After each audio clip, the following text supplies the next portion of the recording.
ladies and gentlemen, and welcome along to another episode of EOTT with me, Jimmy James. And today, I'm happy to say we have David Robinson along to chat with us of the Practicing Lawful Dissent. Good afternoon, David. How are you, brother?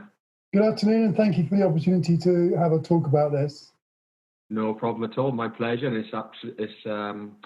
I'm thankful to you, I should say, for giving me the opportunity and the listeners to get right into the nitty-gritty of this, David, because it's quite a complex subject, I'm sure, as obviously you know, and I'm sure people will come to find, but it's not too complex that we can't come to an understanding of it, you know. David and I have been digital comrades, as I like to call it, Facebook friends for a couple of years now, and I've been following with interest his page, Practicing Lawful Dissent. I won't get into it, David. I'll leave it to the master. So if you'd be so kind, sir, tell us a little bit about yourself, David, for the listeners, and how you came to come to where you are right now, if you'd be so kind. Okay. Well, I didn't understand what was going on with the European Union as I do today. Before I met a lady named Elizabeth Beckett. Now, the UK column did a spread on her, so did Sanity, a magazine, the Master magazine, I think it was. So you can see what she was like, the first council tax protester, because she said it was unconstitutional. So I met her in about mid-1990s, and she became my mentor for about 2 years. At first I thought she was a bit balmy, you know, but she had certain documents like the Treaty of Rome, the Treaty of Accession into the European Union, and whatnot. So she could actually say, well, there it is. And so she won me over by showing me the proof of the matter. So that's how I got into it, really, Jimmy. I mean, there's an awful lot I could go into that, but it's probably a bit besides the point. Okay. That's how I got into it. I met some very interesting people like Norris McWhirter and Rodney Atkinson and John Gurrier and a few others that were active at the time. Against the they were informing the farmers of what's going on with the European Union because they were getting quite distressed at the time. So what I got out of Elizabeth was an understanding of the main objective, which was for us to lose our sovereignty and to be under a despotic rule, which is what we can all see is going on today. Yes, indeed. Yeah. Interesting. As you said, we mentioned we were chatting a little bit before we kind of started recording, and you know, nobody's born into any of this stuff, David. We're kind of born in, you know, we go to school, and then, you know, at some point or another, for a lot of us, it gets to the point where we kind of start looking around and thinking, hang on a minute, like, what is actually going on here? And it's kind of a case of our parents lied to us, not intentionally, of course, because their grandparents lied to them, again, unintentionally, because there's just been this kind of, you know, this agenda of control, societal control, has kept a lot of us in the dark. But as we come into this age of information now, where, as I always say, in the age of information, ignorance is a choice, and you can choose to not look. If that's up to you, that's absolutely fine. But for people like us, and I'm sure for a lot of the listeners, you know, we want to know what's going on. So where did you progress then from there, David, to kind of get to where you are now? I just want to make a quick point there from that. Of course, yeah, please. Harold Wilson stopped teaching constitutional law in the universities in the 1950s and 60s, and in schools as well. So this is why we've been miseducated. So that's quite an important point, really, because the dumbing down has been going on for a very long time, and we will probably get into this a bit later because it's a longer agenda than most people are aware of. So what I did after finding out that I had a duty under the law to do something, and bear in mind that the Baron's petition to the monarch in 2001, which we'll get into later, by the way, I'm sure, hadn't been invoked at this time. So I went on to educate myself for a couple more years.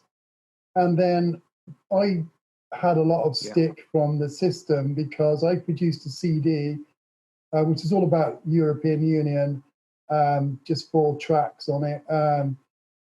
And some of the lyrics were quite anti-establishment, shall we say. Oh, you're naughty boy, David, naughty boy.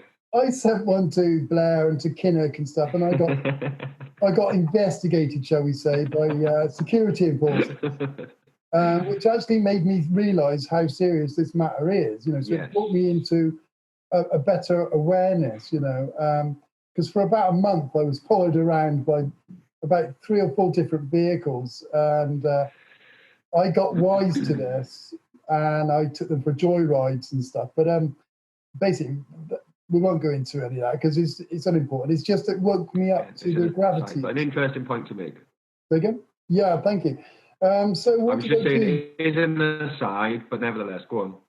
Well, what happened was I lost contact with Elizabeth Beckett. Sorry, I interrupted you there, David. Go on.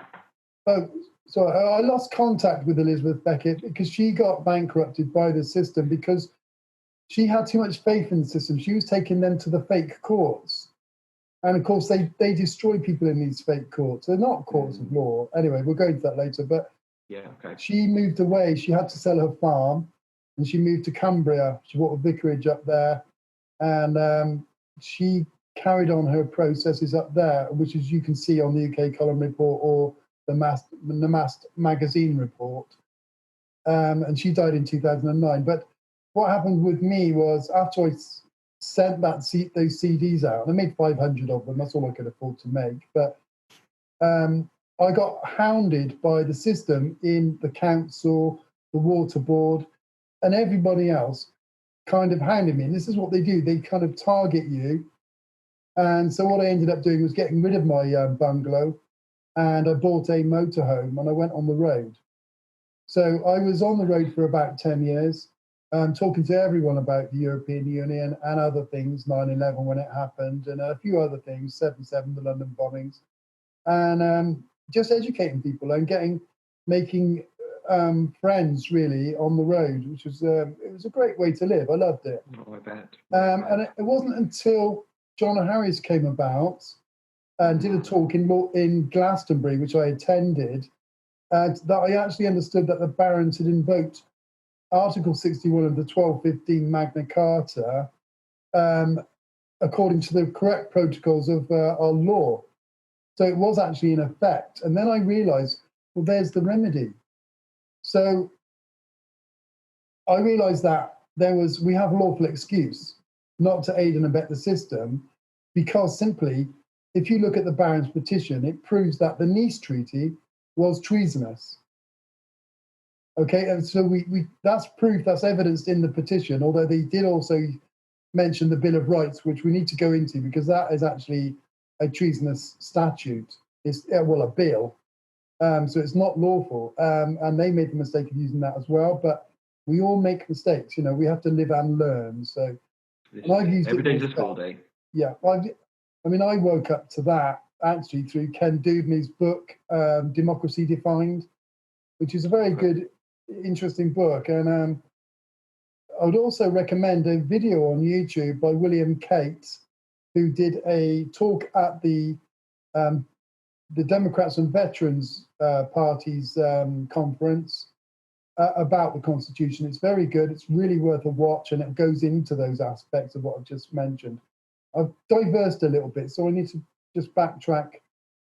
So after I realised that Article 61 had been invoked, what I personally did was, on the 1st of January, I sent a affidavit, which I had signed by a solicitor, which is all doublethink, but bear in mind I was very young on the path. And I sent it to Buckingham Palace, demanding that the Nice Treaty be remedied, and I gave her 40 days, like Article 61 says, to remedy it, the matter, the treason.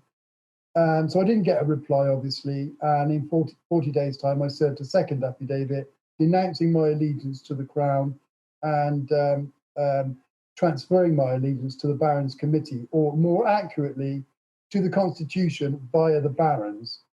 And we need to talk about the Barons as well, because they're AWOL. They've been pretty useless, but we can talk about that and to see why that is later.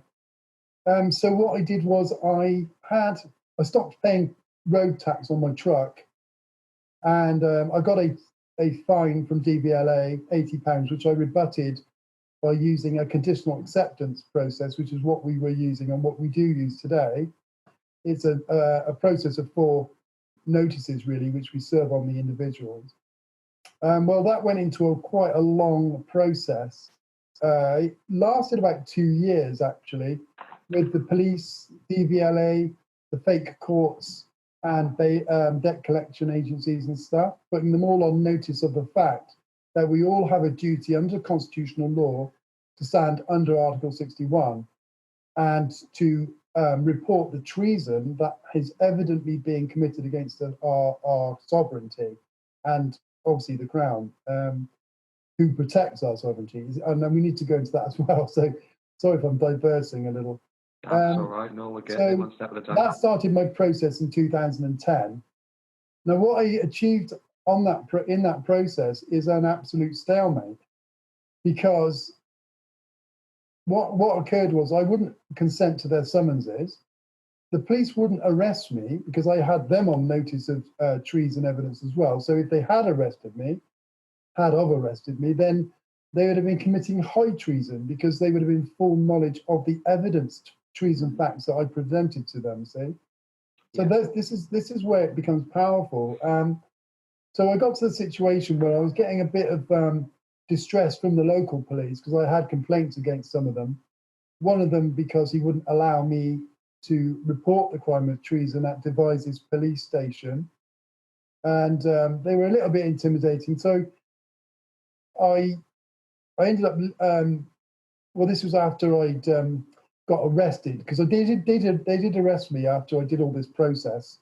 It took about 5 months, and it was by the Chippenham police, not the Devizes, because I used to follow the Devizes police around town, and they wouldn't stop me. Now, bear in mind, I deregistered my truck according to law, and I had my own identification plates, which in fact were not numbers. It was just Wise Crow. It was just a nickname that I used. Silver on black, a no tax disc, a notice in my window saying that, you know, I'm not under the United Kingdom's jurisdiction, because that's a corporation anyway. And no one took any notice, except for when the Chippenham police were in the area, and they pulled me over to ask me about the number plate or the identification plate. Bearing in mind, they put everyone on notice of what I'd done. So I was still saying, well, there's my identification, take it or leave it, you know, to the police and everyone, DVLA. Yeah. And so I did get arrested. I wouldn't comply. I wouldn't consent. They had to put me into the police car. I wouldn't give any joinder, so I wouldn't give them an address. And they wouldn't, at the reading of the charges or in the custody suite, I wouldn't consent. I would not understand their authority. And it took a few times to get them to get what I'm talking about.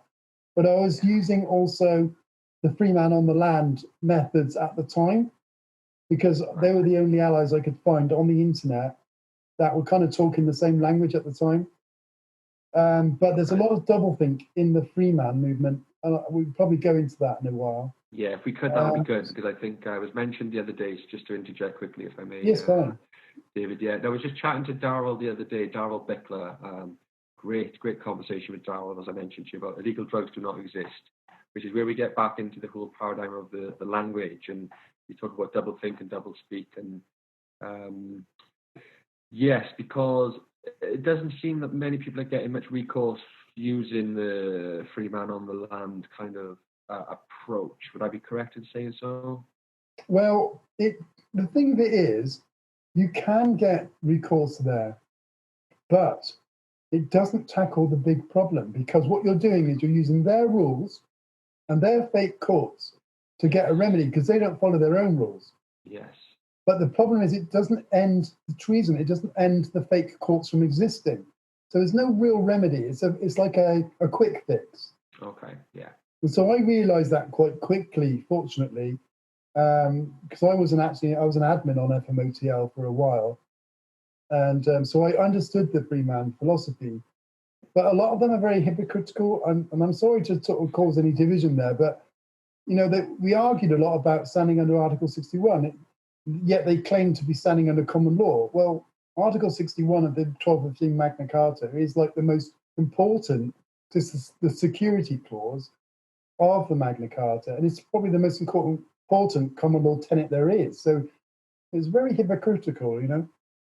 So I left the free man movement and I just did it myself using nothing but common law constitutional law.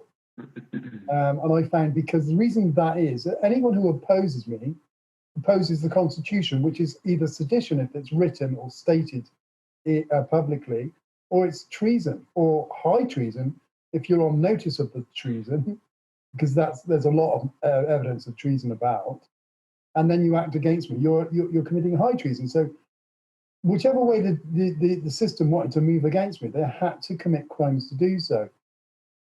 It takes a bit of courage, I must admit, I see. to actually stand up against these people. But after I got arrested and all that went through, and I didn't go to the court hearing, the fake court hearing, and I got intimidated by the police. I headed off to Yorkshire, and I spent about 18 months in Yorkshire getting my head down, because there's no remedy. You know, there's nowhere I could get remedy. I put the Attorney General, Dominic Grieve, on notice, saying you need to get involved in this matter. I got no responses, but I've now got tacit agreement that he's committing high treason. So I've still got a claim against him once we reassert the common law constitution and get proper courts of law up and running again. So with the processes we use, and I will come back to what the original thing was in a minute. With the processes we use, we educate, and we also collect evidence against people that will not observe the truth. And that's all we're dealing with, is evidenced facts. We don't deal with any hearsay.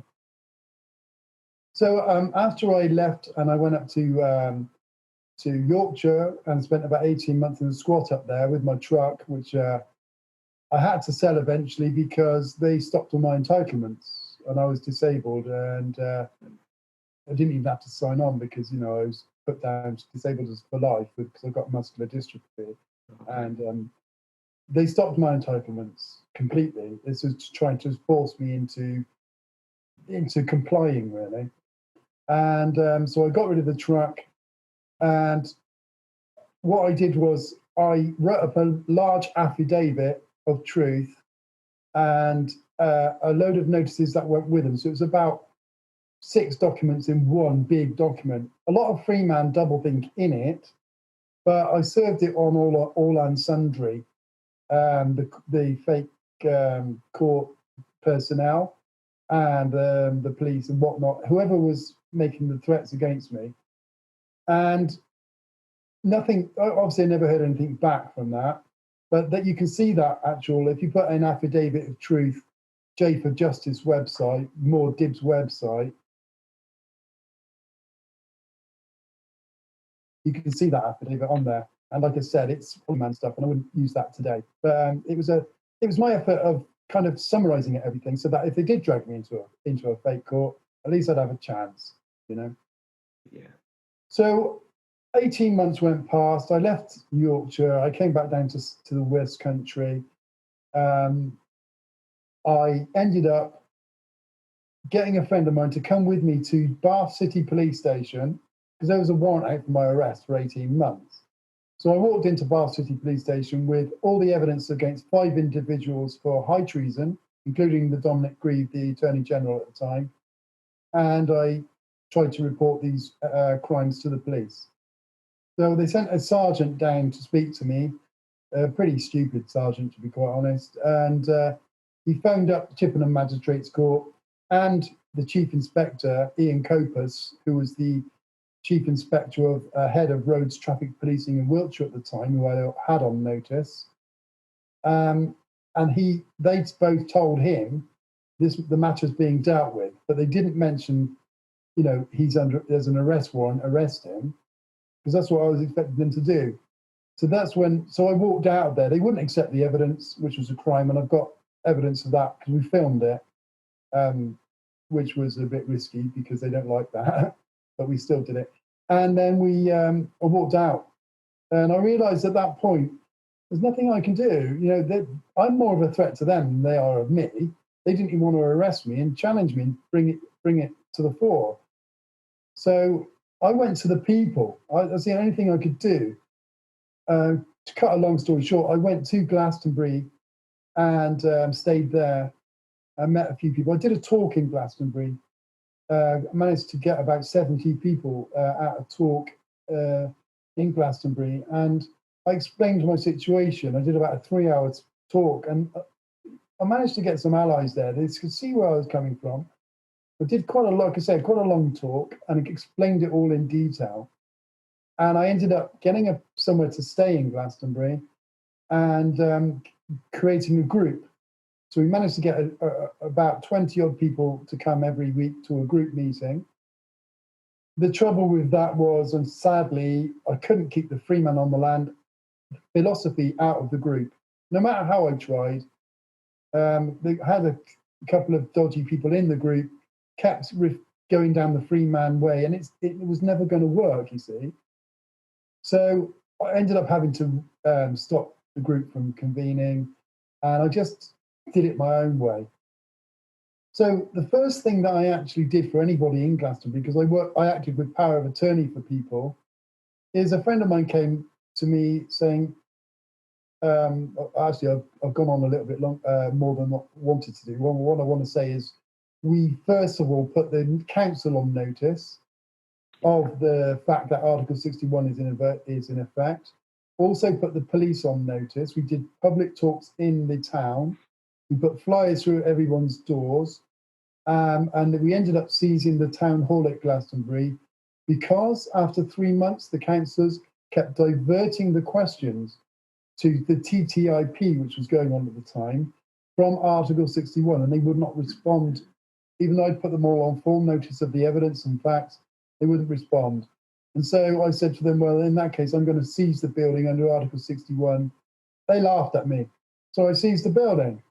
About 7 of us seized it. You can see it on YouTube. It's on video. People will say, oh, you gave it back. You know, but we did. But the point was to make the point that you can actually seize a building. If you've got lawful excuse and you've done all the groundwork, no one can oppose you. The police couldn't oppose us. They had to sort of say, well, you're doing nothing wrong and we've got other things to do. Do you mind giving it back at some point? You know? And we did at 2 a.m. the next morning because the janitor was really a nice guy and he wanted to go in for his tea. And we could have taken the keys off him, but all we wanted to do was make the point that you can seize this. And it was like done under duress and protest. And it was done on the spur of the moment. So it wasn't well recorded or it was just done on the spur of the moment. Didn't know I was going to seize it. Yeah. So the first process that I did successfully was for a friend of mine who turned up to help seize the building. So I had a bit of respect for her already.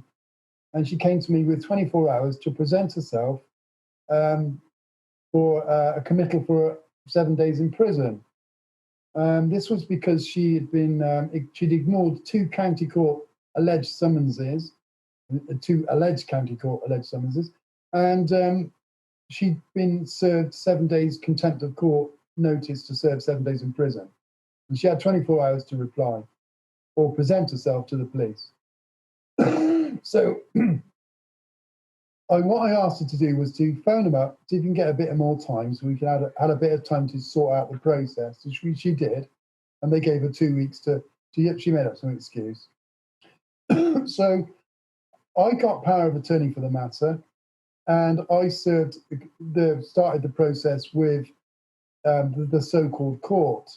And I went up against a district judge, Richard Bromilo, from Yeovil County Court, who was vehemently attempting to put her in prison. So we had to rebut summonses. We had to put them all on notice of her standing under Article 61 and the fact that water is illegal to actually support because Thatcher stole this public service in 1989. But we can go into that a bit later, maybe. And so, to cut a long story short with it, we went through quite a long process with it, also taking on the process server and other people, the police as well. And it just went away. it went away. I put, I had the so-called district judge on notice for high treason if he was going to continue, and they just went away. Everyone went away, just dropped it. Nothing happened. She never got arrested. The process server wouldn't come round because we threatened him if he did to put with arrest, and we'd also served a big notice to stop on him, being quite assertive in this notice, and he didn't turn up. So it just went away. And most people ignored that. And I think that was quite an important thing that we did. And you can see the process in the layman's guide at the back from page 69. There's 3 successful processes. We've got all the documents that I served, or transcripts of them, because I couldn't upload the actual documents. So I didn't have a scanner. But trust me, they're there. They're still out there. You can see how we actually managed to deal with that. It just went away. Then the second successful process I did was with power of attorney again for a friend in Glastonbury who had been harassed by HMRC for not filling in tax return forms for about 3 years at the time, from 2001 to 2014, which is the time we were at. So I did the same process with them. We served about 4 or 5 notices on them. And just cutting the story short, because that's also in the layman's guide, the Lawful Dissent. Cool. And we got 2 conflicting letters back within 3 days at the end of this whole process. One saying, you owe this money, pay it up or else. And the second one, 3 days later, saying, we're very sorry to have caused you any concern. Although we don't agree with the points you've made, nothing's changed since you last filled in a tax return form, and so we're going to refund your £1,700, and we're going to cross the £1,250 fine that is pending. If you think you owe us tax in the future, please get in contact. And that was the end of that process. You got a cheque for £1,700, and it all went away. Ooh. So that was all we used there was Article 61's invocation and evidence of high treason that's being committed. And they went away, because we put them personally liable, the individual, the guys that are actually making the demands on us, we put them individually liable for their actions or omissions, which they are under common law. We all are, Yes. So that was that one. And then we did another one, which was a friend was growing hemp plants in a garden. She grew 36 hemp plants, and she got busted, and we got all that on video. Quite illegal, stealing her vegetable matter. She was growing it in protest because they say you need a license to grow hemp. And now she had a juice bar in Glastonbury, and so she needed the hemp for the juicing. And she did it under duress and protest while standing under Article 61, but they raided her property and stole all her vegetable matter. So I went after them again with power of attorney for her, and you can see that process in the layman's guide as well. And the long and the short of it is, after quite a process, mind, they they said, due to lack of evidence, this is the Crown Prosecution Service, due to lack of evidence, we are discontinuing the matter. And we could have gone after them with a claim, because part of the process was they offered her a caution. And I went round to her house when the police officer, not a constable, turned up to offer her the caution. And I said, well, we'll accept it under duress of circumstances, because therefore she's not committing liability. She's not admitting liability. And they didn't like that. They said, well, we've had it analysed, and it's actually cannabis, and you'll get a summons. I said, well, okay, do it. And but the end result was they ran away again, due to lack of evidence. Now, they had 36 half-grown hemp plants. They weren't small things. They had lots of evidence, but they didn't have any because they weren't cannabis plants anyway. But we use the fact that there's no law against cannabis. There's no law against growing it, using it, or giving it to your friends, or selling it even. This is all illegal rules, not law. As I mentioned earlier, yes, thank you, David. if anyone's interested in this kind of stuff, pop over and check out my chat with Darrell Bickler entitled "Illegal Drugs Do Not Exist," and this is the thread that he's going down now, which is it's a separate thread to the stuff you're talking about, but intrinsically linked, because this all fits in together. They're all different pieces of the jigsaw. So go on, as you were saying, carry on. Well, where am I going from there? Well,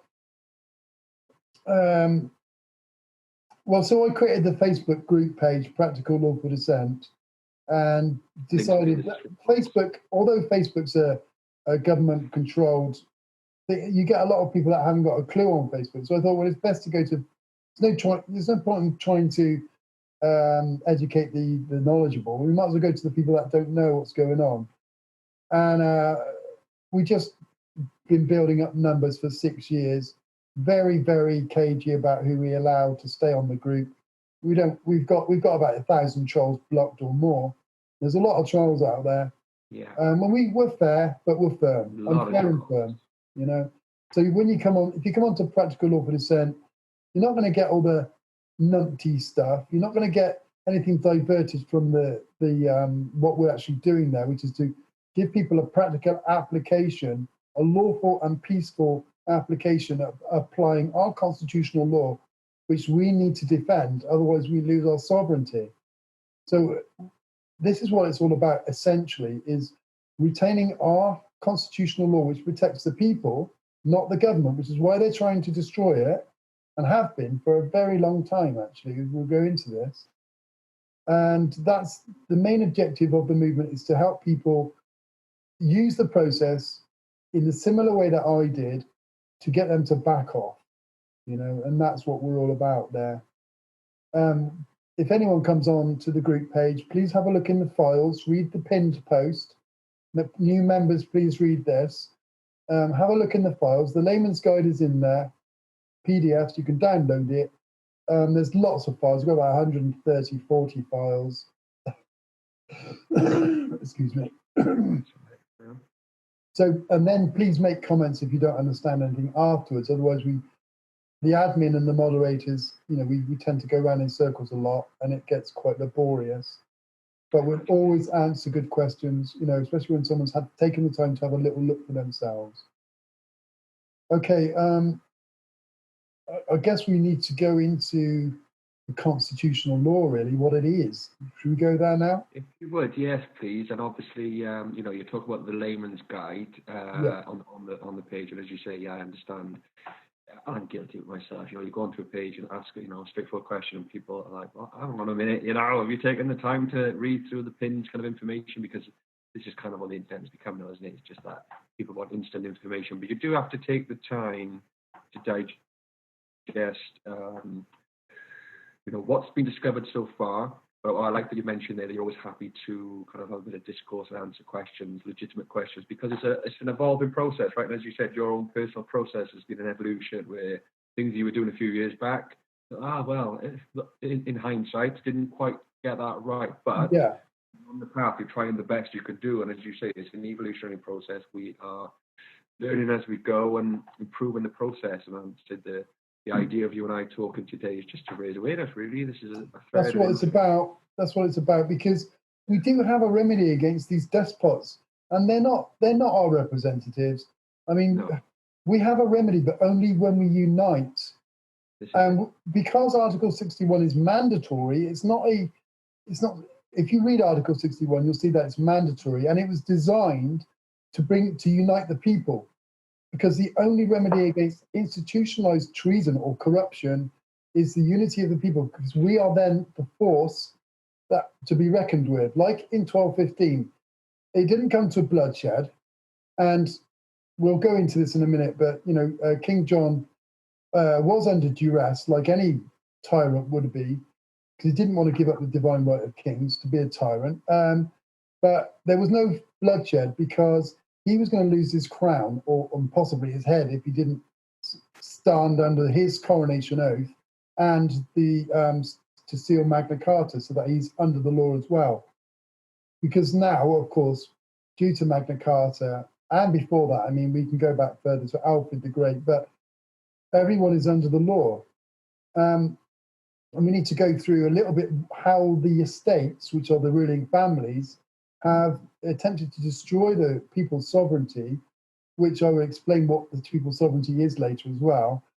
Since 1216, really. I mean, King John attempted to get Pope Innocent III to revoke Article 61. To revoke the 1215 Magna Carta, but his barons wouldn't allow it. His peers wouldn't allow it, and neither would they allow to pay tribute to the Pope, or allow him to put his choice of Archbishop of Canterbury into the English Church. And of course, our constitution is based on God's law, on natural law, really. It's natural.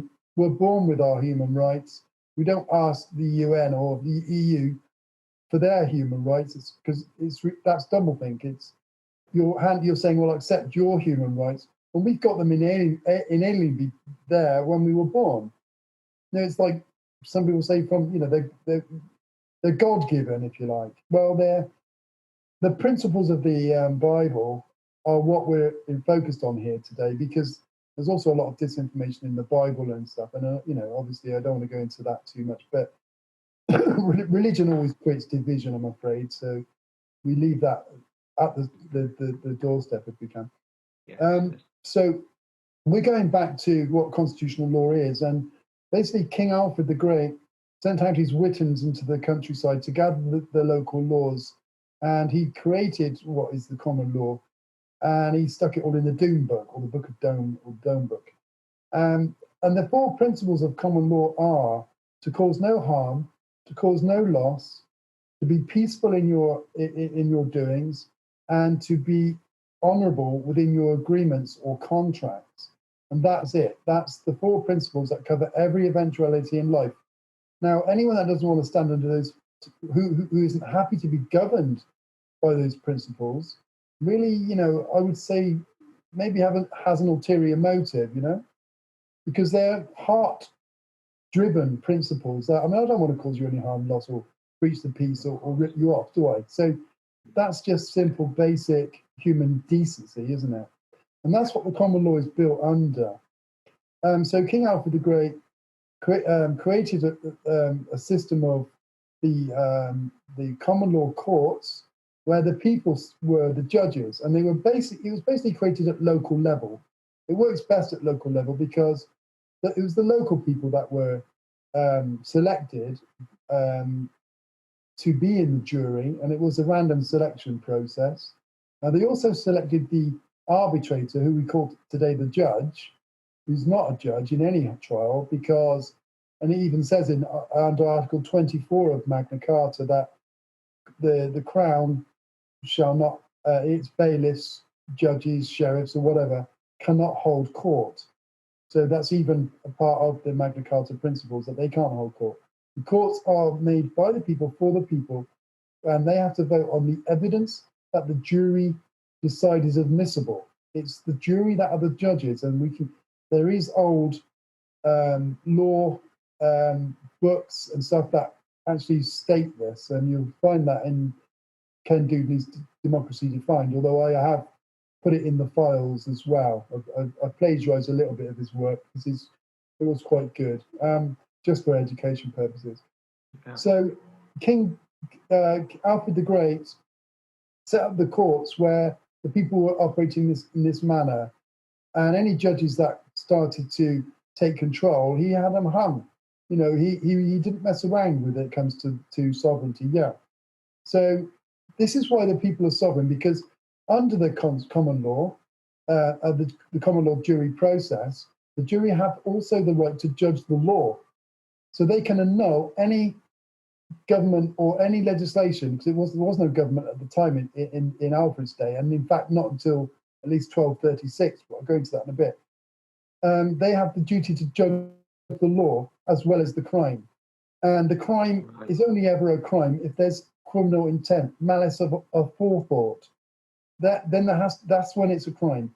Because I can I don't know, come around to your place, knock over your pot plants, and cause you a loss or whatever, and it's not a crime, but I still have I have to remedy it under common law because I've Yeah. caused you a loss. That's the difference there. So in 1066, we were taken over by the Normans, and Norman influences came into the law, came into the processes of law up and down the country. And so we had the Charter of Liberties in 1100, the Great Charter of Liberties, which was basically a precursor to Magna Carta, really. Magna Carta 1215 has Norman influences. It's not strictly common law, but the common law has survived through it in much to a degree. And certain things like trial by combat are not common law. And some of the courts that were being used in Magna Carta, the King's Court, the courts of the forest, the county magistrates' courts, they were not run according to the common law.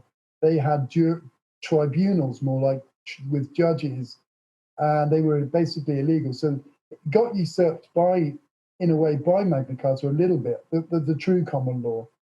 But the petite assizes were still run at local level by the people, as said, as they should have been. That ended in 1285. Oh, I skipped a bit there. The Parliament didn't even exist until the first part of Parliament that existed was in 1236.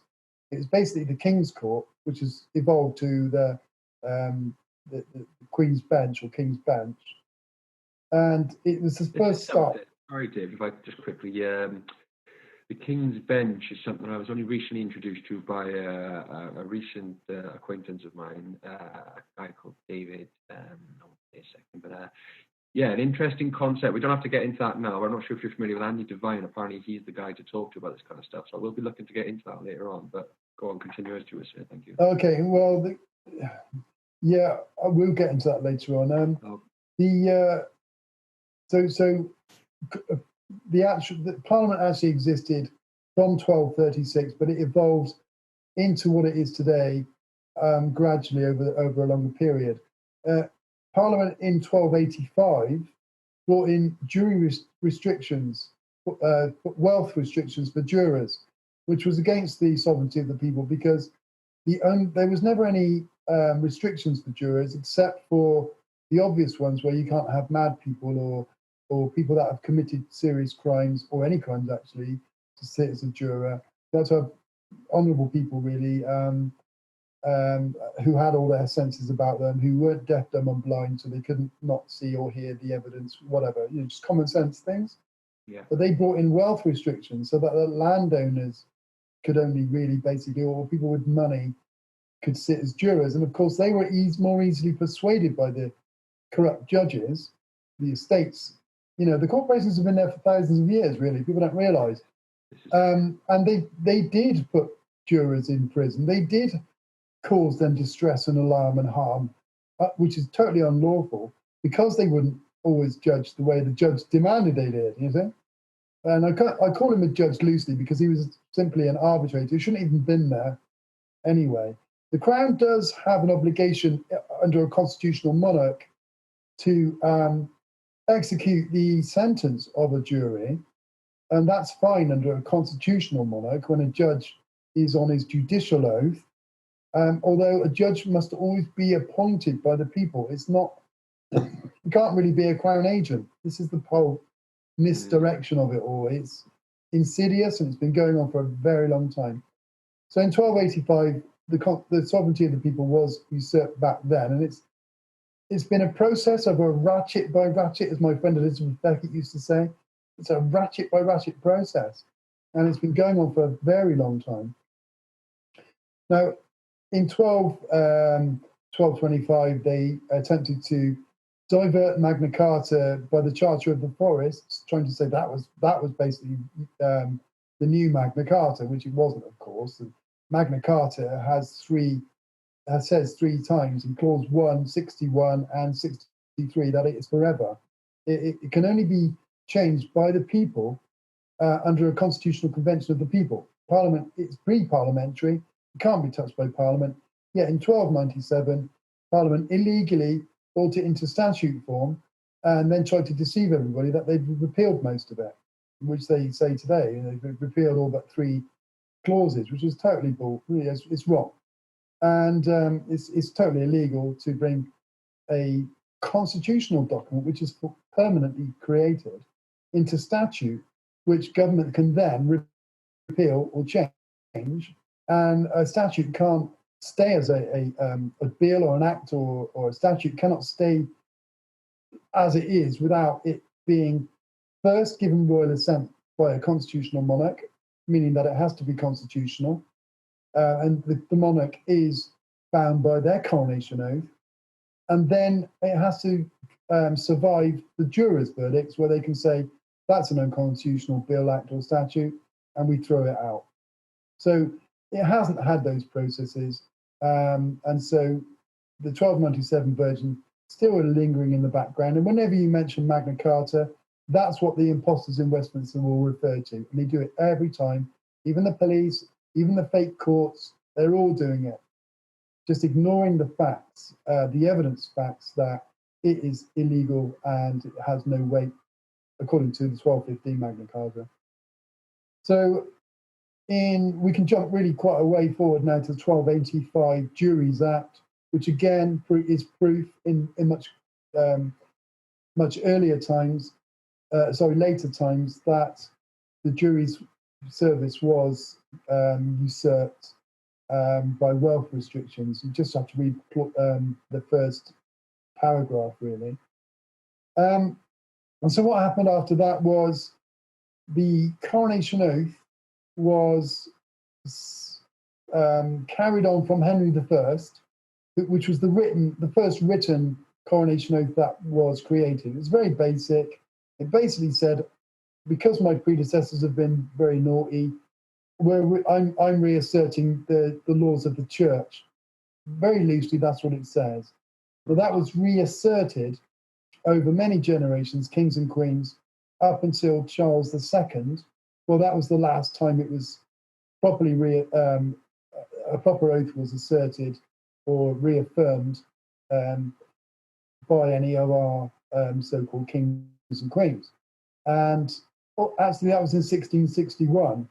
Well, Charles II then went on to give royal assent to the Cestui Act of 1666, which most people know about. It created the legal fiction, the notion that we're dead entities and stuff after 7 years old, and all that rubbish. Just a quick interjection then, David. You mentioned John Harris earlier. I've got a good video on my on the playlist on the channel. I think it's the Essential Viewing. Yeah, it's the Essential Viewing playlist. John Harris, Laws and Illusion, which, if anyone wants to get a little bit deeper into all this kind of legal entity, legal fiction stuff, fantastic video. Essential Viewing, in my opinion. So yeah, be sure to go and check that out as well if this is a field of interest to you. But once as you were. The one thing I'll say about John Harris, because he met Elizabeth Becket as well, so he had a bit of a schooling. But the one thing I fell out with John Harris a little bit, because he ended up saying, "Oh, but it's not for us. It's not for us. Magna Carta, Article 69. It's not for us." And that, when he said that, I couldn't believe why he'd said it. And then he went off on this spiritual path, you see, and kind of he said he was the rightful king. I was just lost interest in John, but I was very grateful for what he did. He brought about some awareness. Yeah, and some of his videos are really good to watch. So I just wanted to make that point. Yeah, no, that's fine. Thank you. So in 1666, the Cestui Act was given royal assent by Charles II, which was a breach of his coronation oath. And it was because his coronation oath was to defend the laws and customs of the people. And he also committed treason against the sovereignty of the people by doing that. However, it had already been usurped by the Juries Act and previous government intervention for the juries, as I've said. So we can go back to 1285, really. But we need to keep this more up to date, really. And I think this is where we're leading with it, with this group. So what happened after that was in 1688, after James II had fled the country, because he was another tyrant, they weren't under proper oath either, I believe, at that time. And that's, I need to check that actually, because I just reckon from Charles II, that was where the treason started, really, because of the 1666 Act. So that's my reference point with that. But in 1688, William and Mary came to the throne, who were invited to the throne. They were Dutch. They weren't really the heirs to the throne. Anyway, this was the estates, again, attempting to further ratchet by ratchet, destroy our common law constitution. So the Bill of Rights was created, which stated that, the Coronation Oath was created, which stated that the king or the queen, both of them at the time, would swear to abide by the statutes in Parliament, not by the laws of the people, you see. So in 1688, the Coronation Oath was a usurpation of previous oaths, which were to the people and to the common law constitution and to God's law. And are we out of time or something? Oh no, I just said a bell, go on. If you would, So in please. 1688 also the Bill of Rights was created, which did the same thing as the Coronation Oath. It took away it meant that the Crown could not act according to the royal prerogative, which was to deny any government acts or statutes from becoming law without consent of Parliament. So the two highlighted pieces in the Bill of Rights in the file that we have on it, first of all, the first highlighted piece is about James II's criminal, it reads as a criminal dossier, really, of his crimes, because he was quite a tyrant. And the second part is under the subject's rights, and it also says the same thing, by the pretended powers, the Crown, basically, just paraphrasing, cannot act without consent of the Parliament, which usurps the Crown and usurps the original Coronation Oath that the Crown should have taken anyway. So you can see how they usurped it on both occasions there, the Coronation Oath and the Bill of Rights. They're both illegal documents. They are still on the statute books, but they are totally criminal. So we don't refer to them as anything constitutional, because like I said earlier, something constitutional is a permanent thing, and acts and statutes, unless they're granted into law by both the Royal Assent, properly done according to the real Coronation Oath, and by the jurors, then it doesn't become law. And because you cannot, no Parliament can bind its successor, which has been happening all the way through since 1688, that's illegal anyway, and that's a maxim in law. No Parliament can bind its successor. So this is how they managed to usurp the Constitution. Now, people will can go and see what the Coronation Oath in 1953 was about. I've jumped forward from something I wanted to mention, actually, which was the 1911 Parliament Act, which was another usurpation of the monarch's duties. And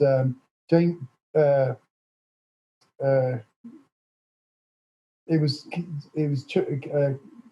Charles the. Sorry, no, gosh. Oh, he's got a brain fog. I just had a bit all of the time, brain David. fog. In your own time, brother.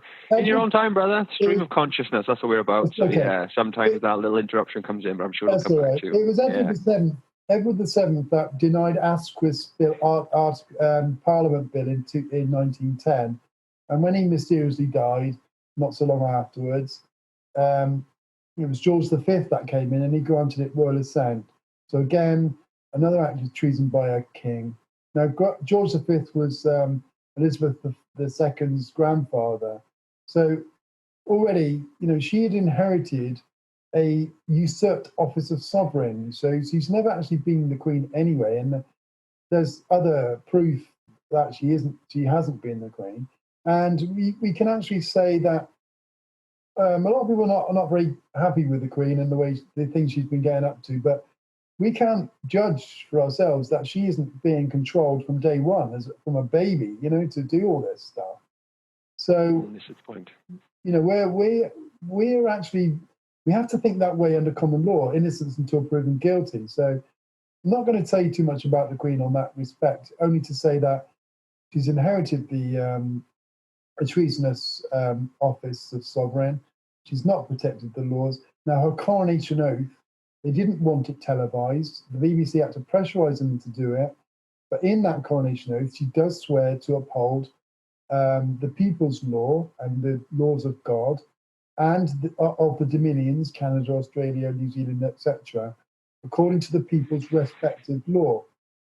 Now, what we found is having looked at the colonies' constitution, because they should still be under the English and Commonwealth constitution, because that's how it's meant to be, because it protects their sovereignty. Well, they were given independence by Australia was by Queen Victoria in 1900, and they had a referendum on the new constitution there, which did the same thing as what our constitution is doing. Well, the bills and government legislation is doing today. It usurps the sovereignty of the people. It made the Parliament sovereign, which it can never be. It's a contradiction in terms anyway, because it's Her Majesty's government. It's not the other way around. Yeah. And it also did not protect their rights as jurors in properly convened courts. So they are treasonous, and we're getting through. We've got a Canadian group. We're trying to get through to the Australians more now, because they are tending to rely on the Australian Constitutional Act, which is what it is, a Constitution Act. Same as in Canada, it's an act, which is like I said, a contradiction, to get remedy against their government at the moment. And it's doublethink, because it doesn't actually protect them, although there's some good stuff in there which you would think it would protect them. But they need to come to terms with the fact that it's usurpation of the proper common law constitution, So this is where we've got to today, and it's got worse and worse. We've had treason committed by entering into the European Union, and Edward Heath knew damn well that in 30 years we would lose our national sovereignty, which means we can only be slaves. And there's an evidence file which comes from the National Archives, from the Public Records Office, called FCO 30, which stands for Foreign and Commonwealth Office, document 30-1048. And that proves, this proves that, because the letters that were in communications between Heath and his co-conspirators proved that they knew damn well what was going to happen by signing up to the EEC. And they even discussed how they need to keep this from the people. It's all evidence fact that we were never in the EU. Brexit, therefore, is doublethink, misdirection, and also treason, because you can't actually, by law, grant Article 50 of the Lisbon Treaty any authority to exit the EU, which we were never lawfully in. You see, this is what a lot of the people in the Brexit movement don't seem to understand, because according to them, because they've been misled and lied to, Brexit means to vote against being in the EU, which it does, but it's a misdirection, and it's a trap, because by doing that, we're granting the Lisbon Treaty with authority over British law or English common law, Yeah. So I wouldn't really want to make that point clear, because a lot of Brexiters would benefit from what we're doing and using the common law constitution as evidence against this corrupt and treasonous regime. And we need to do this together. If we all unite, we can bring a challenge, very public challenge, to the usurping agents in the realm, in Westminster, and we can make this go away, because we are the force when we stand together, and always have been. Indeed. There are a lot more of us than there are of them, David, as we well know. And, but we're kept so well divided, and the reason why this truth that we're promoting and evidencing, I mean, I've provided evidence of it, like with the seizure of the town hall. Although, everyone says, oh, well, you gave it back, you didn't do anything. We did, we proved it. I've also proved it with the processes, with the prison sentence and the other things, HMRC. So it's people ignoring the facts again, and this is where we need to start pulling together and stand by the truth, and that's all we do in this group. We don't promote or make any claims that aren't evidential, absolutely provable. And that's important makes this for a lot of people. Pardon?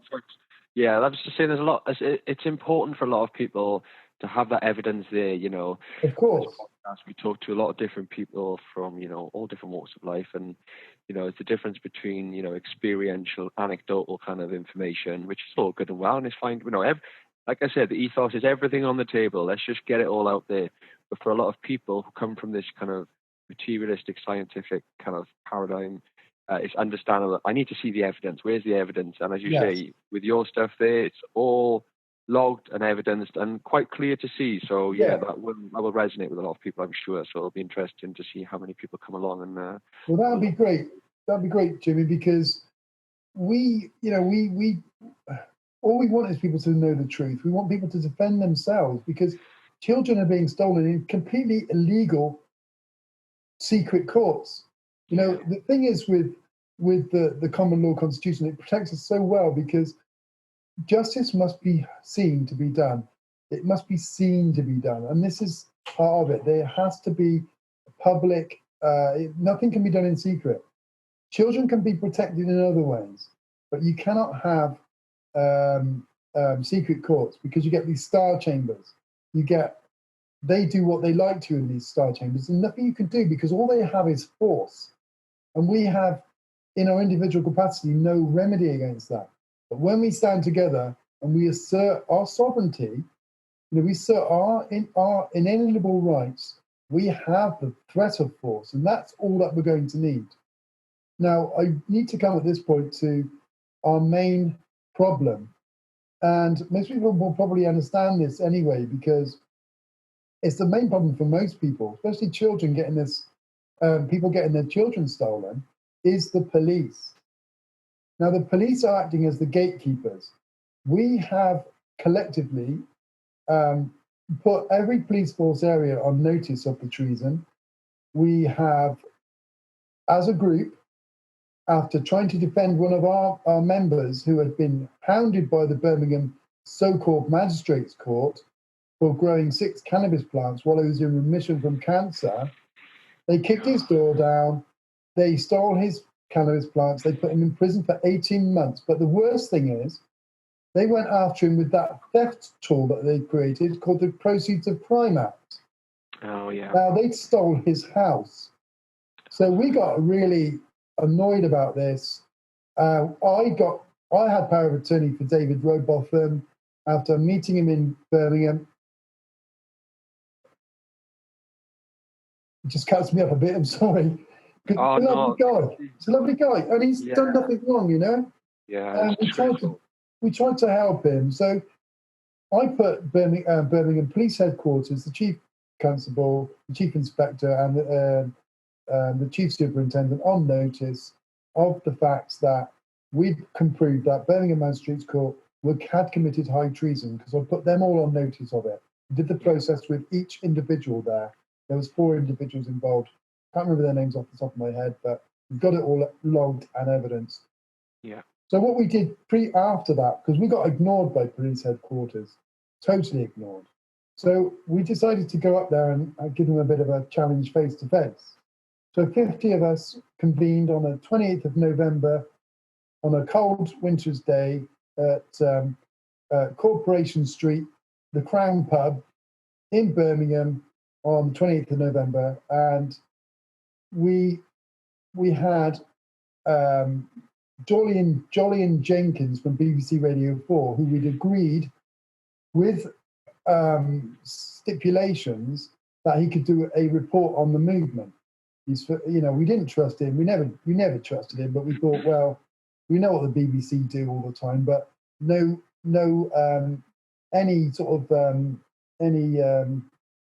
promotion is better than none. So we agreed to do it, but he did a show on us, calling us the Queen's enemies, and he just did a right hatchet job on the movement, because we were standing by the truth.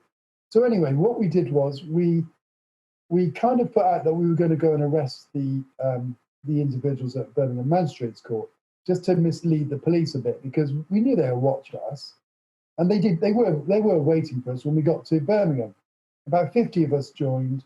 We decided what we would do is go to police headquarters and demand an interview room, and we were going to get it all on video, which is exactly what we did. And you can see the video. It's in the announcement part of the Practical Lawful Dissent group page. It's only a short video demanding an interview room and videoing them receiving the evidence against Birmingham Magistrates Court for their treason. Now, so what they did after that, we set up an email communications with the Sergeant Rafiq Khan, who was basically representing the police at the time, as a representative, obviously, and we had a little bit of email communications, and then he just backed out. He said, "Oh, you need to go and talk to somebody else about this." And so, together as a group, we created an affidavit of truth. We served that on them as well by agreement of the people. About 200 odd people signed it. They PP'd it, which means we signed it with their consent, and we served that. We also served notices of obligation on the Chief Constable and the Chief Superintendent of Birmingham headquarters, of course totally ignored. And so we later served a notice of no confidence on Birmingham Police. You can see all these notices in the files, exactly what we did. And we had to leave it at that, basically, because the only remedy we've got, mate, is we've got to join together. We've got to unite. We've got to reassert the common law constitution so that we have courts of law, not corporate-run treasonous businesses using EU regulations or directives, rubber stamped through Parliament, against us. They're using nothing but treasonous legislation that has not been given royal assent. It has not been adjudged by the jurors, and we're being suppressed by this stuff, you know. So that's the only remedy we've got, and it can be done peacefully. And I'll just finish that little bit there by saying I've written up a proposed strategy for remedy against treason, which is in the files. If you want to jump through to the actual proposed strategy, just go to page 69 and you can read a few pages there. I've also cut it short on a little file, which I put up today, actually, just so that people don't have to read the whole document. I included some good information in the whole thing to see what jurors will do, what the Constitution is, and excuse me, just to give people a better understanding. Yeah. Because the layman's guide is done in layman's terms. There's not a lot in there. I mean, it shows you how to do the process and how we successfully used it. That's about it. So we've done an awful lot of work. We've done all the work. All you need to do is come and have a look at it and judge for yourself. I mean, we like skepticism. After you've had a look, we appreciate skepticism because we may have missed something. Perhaps we need to learn something else. Perhaps we've not been infallible in the past. I used to promote the Bill of Rights, not realising that it usurps the royal prerogative. So it's like you say, it's a growing understanding of the law. That's it. Every day is a school day. Say again? Every day is a school day. Oh, every day is a school day, so it is. But I think we've got it down pat now. I don't think there's much more. Maybe that sounds arrogant. I don't mean to be. No, not at all. You've put a lot of effort in, so and it's not, as you say, it's not just yourself. It's a collective thing, but you're primarily, mouthpiece for the page and everything else. And as you said, you put a lot of effort in, so you've kind of come to that understanding. But as you said, you've always reserved the right to be wrong about anything and to be able to kind of make amendments and evolve the process even further. But going back, if I may, to the peaceful remedy, I think this is of paramount importance. To play into what they want, which is, so I'll give you an example then, and this something that I came across was the fact that police whistleblower was talking about the London riots. They were ready to rock and roll. They could have shut that shit down instantly, and they were told to stand down. And the guys, wow, no, they're out, they're causing riots. Just stand down, because it was all by design. I think afterwards, then there was a lot of hardware introduced through the police forces. There was a lot of different directives with regards to mobile communications. I was actually in prison with a young chap who I think he had 3 or 4 years for. He might be less. Forgive me. I'll put a link in the description box to the article. He was inciting riots over Facebook or one of the social media platforms. So I think his may have been one of the landmark cases where, for that act of, they call it malicious communications and similar terminology, it's all been done by design. Let's have a little riot. Let's let them burn a few buildings down, get a bit of public outrage. So then they, as David Icke calls it, the old problem reaction solution is the Hegelian. Yeah, you make some very good points there. Yeah, so we need to be aware of all this. We see what's going on in Hong Kong right now. That is not the route we want to be going down, because whilst they're always outnumbered, they're never outgunned. No. We don't want it to go like it has in France. I mean, you can see why they've risen up, because Macron is a complete tyrant, but they didn't really have a focus. And this is what we're saying with other groups.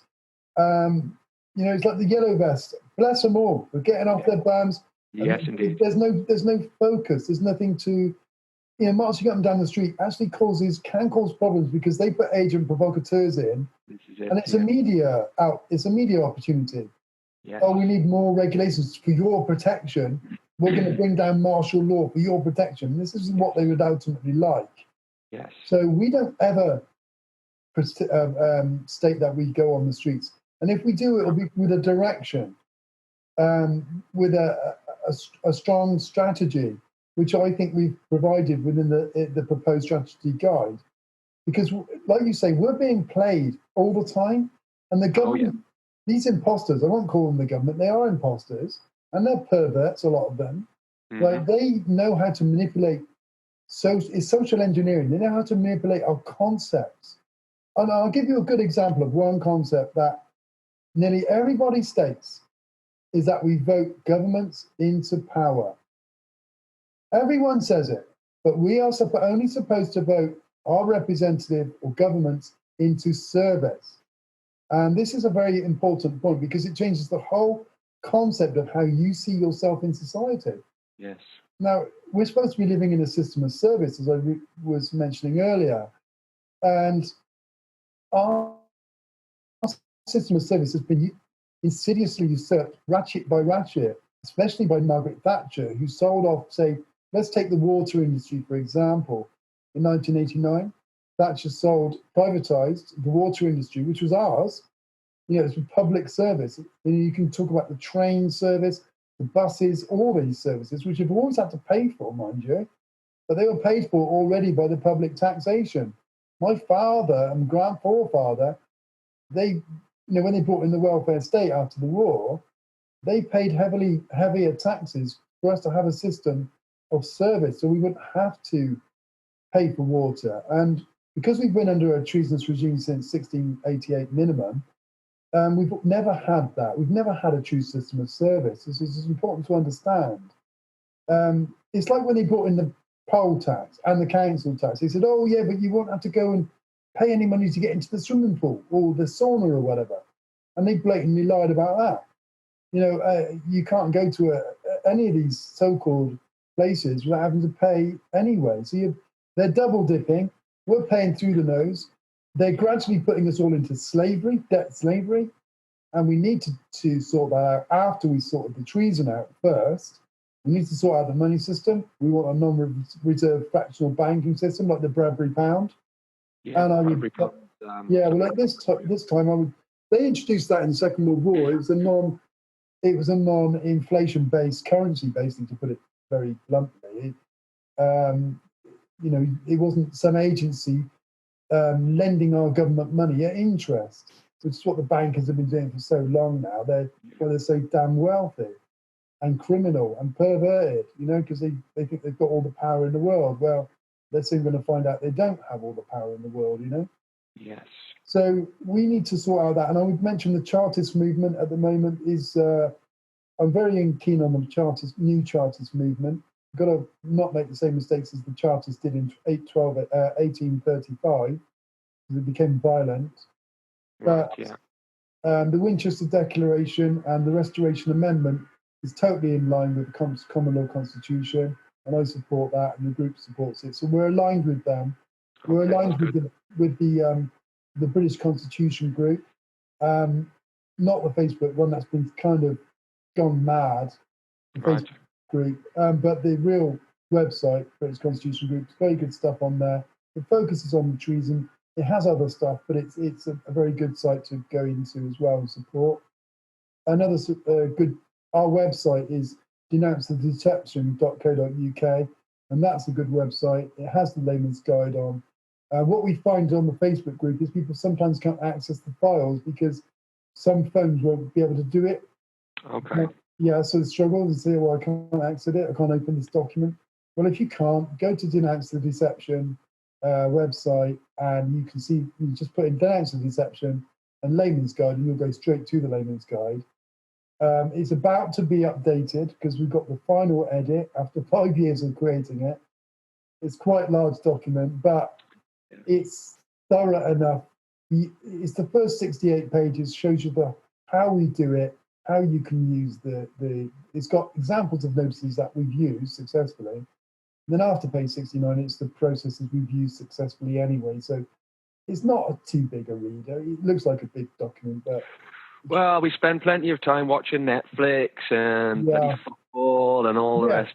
And I'm as guilty as anyone. I can spend 16 hours straight on YouTube like nobody's business. Yeah. You know, it's about where you want to put your energy, because where your attention goes, your energy flows and all that jazz. And it's like, you know, as you said, there are two threads to this train of thought. Is the one of, you know, you say 68 pages is quite long, but, you know, people need to get a bit more clued up on this stuff. And perhaps it isn't for everyone, but everyone has got their own field of interest or somewhere where they can contribute. And I think we'll find, hopefully, which is what my kind of dream is and my goal, my aim, is to have such a diverse range of guests, of fields of interest that I've kind of been following and researching and studying, that the unity will come through our shared, just as you said, is these fundamental human tenets of, like, just essentially the spirit is do no harm, take no shit, essentially. Well, essentially that's what it boils down to, right? And as you say, that's not hard to follow. So, like I said, what I'm hoping is, by having such a diverse range of guests coming on, for which I'm very eternally grateful for, and I hope long may it continue, that we will be able to get that diversity and kind of get these people together and, like I say, raise awareness and go forward with it. What I'd like to say at this point is that if people want to stand under the law and defend our law that was created by the people for the people, and, you know, use it, then you have an obligation. It's mandatory to stand under Article 61 of the Magna Carta. You're going to get a lot of propaganda out there saying it wasn't invoked correctly, the barons are impotent. Well, the barons are AWOL, they are impotent. They didn't really know what they were getting into, but the fact is, they invoked it according to the correct protocols of constitutional law. The only thing they did wrong, which they should have insisted on, is a private audience with, I say, Queen Elizabeth, but she hasn't been the Queen. But the point there is, they went through Sir Robin Jambrin, her private secretary, and he responded with the reply from the petition. Now, they gave her 40 days to respond, and she responded on the 39th day. Now, he couldn't have responded without giving the truth, because he'd have been committing perjury and possibly treason by doing so. So the response we got was very short, or they got was very short, saying, I'm doing what the government tell me, basically. Then that's almost an indication of, look, you know, she gave the barons no option but to invoke Article 61. That's almost like saying, you know, just get on with it and invoke it and wake people up, because we think, you know, that her herself may well be held hostage by the corporations. We don't know. We have to presume innocence. This is it. We don't know. You know, it's only a wise man who knows he knows nothing and all that kind of stuff. And as you say, yeah, I like exactly what you said there. And I've had similar thoughts myself. You know, everyone's like, oh, you know, I'm not going to get into it right now, but this stuff that's going on now, the Prince Andrew situation and all the rest of it. But, and that's an aside. This isn't relevant to the point I'm about to make. But as you say, she could very well be being held hostage. We don't know. It's like, and that is the crux of it. But the more we're going to be able to come together, the more everything comes out on the table, the more we're going to be able to evolve our understanding of everything. I've really enjoyed this so far, David. I think this will be a good moment now. We've been just over an hour. If we take a little break, and then perhaps we can come back and anything else you want to discuss. And perhaps if we preempt then, and by that I mean there's going to be a lot of comeback, I guess, in the comment section for people who have other ideas, who have opposing views, etc., etc. And obviously we can follow up any ones that you find later on, you know, have answered. So we can follow up with another video. But if we could, perhaps maybe, and I say we'll have a little break now, perhaps you can have a little think about it, preempt the things that you've experienced over the last couple of years of where the opposing views come in and how we can perhaps resolve those, you know, reconcile those differences for people who are maybe not quite on board, or maybe have been on board, or maybe see things in a different light. Does that sound all right?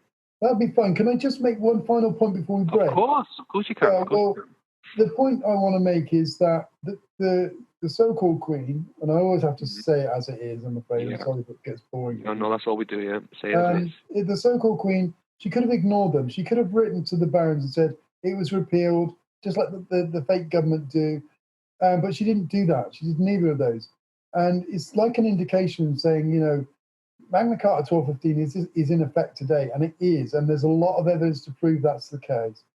She also addressed the Australians in 2015 when we celebrated Magna Carta 1215, of course.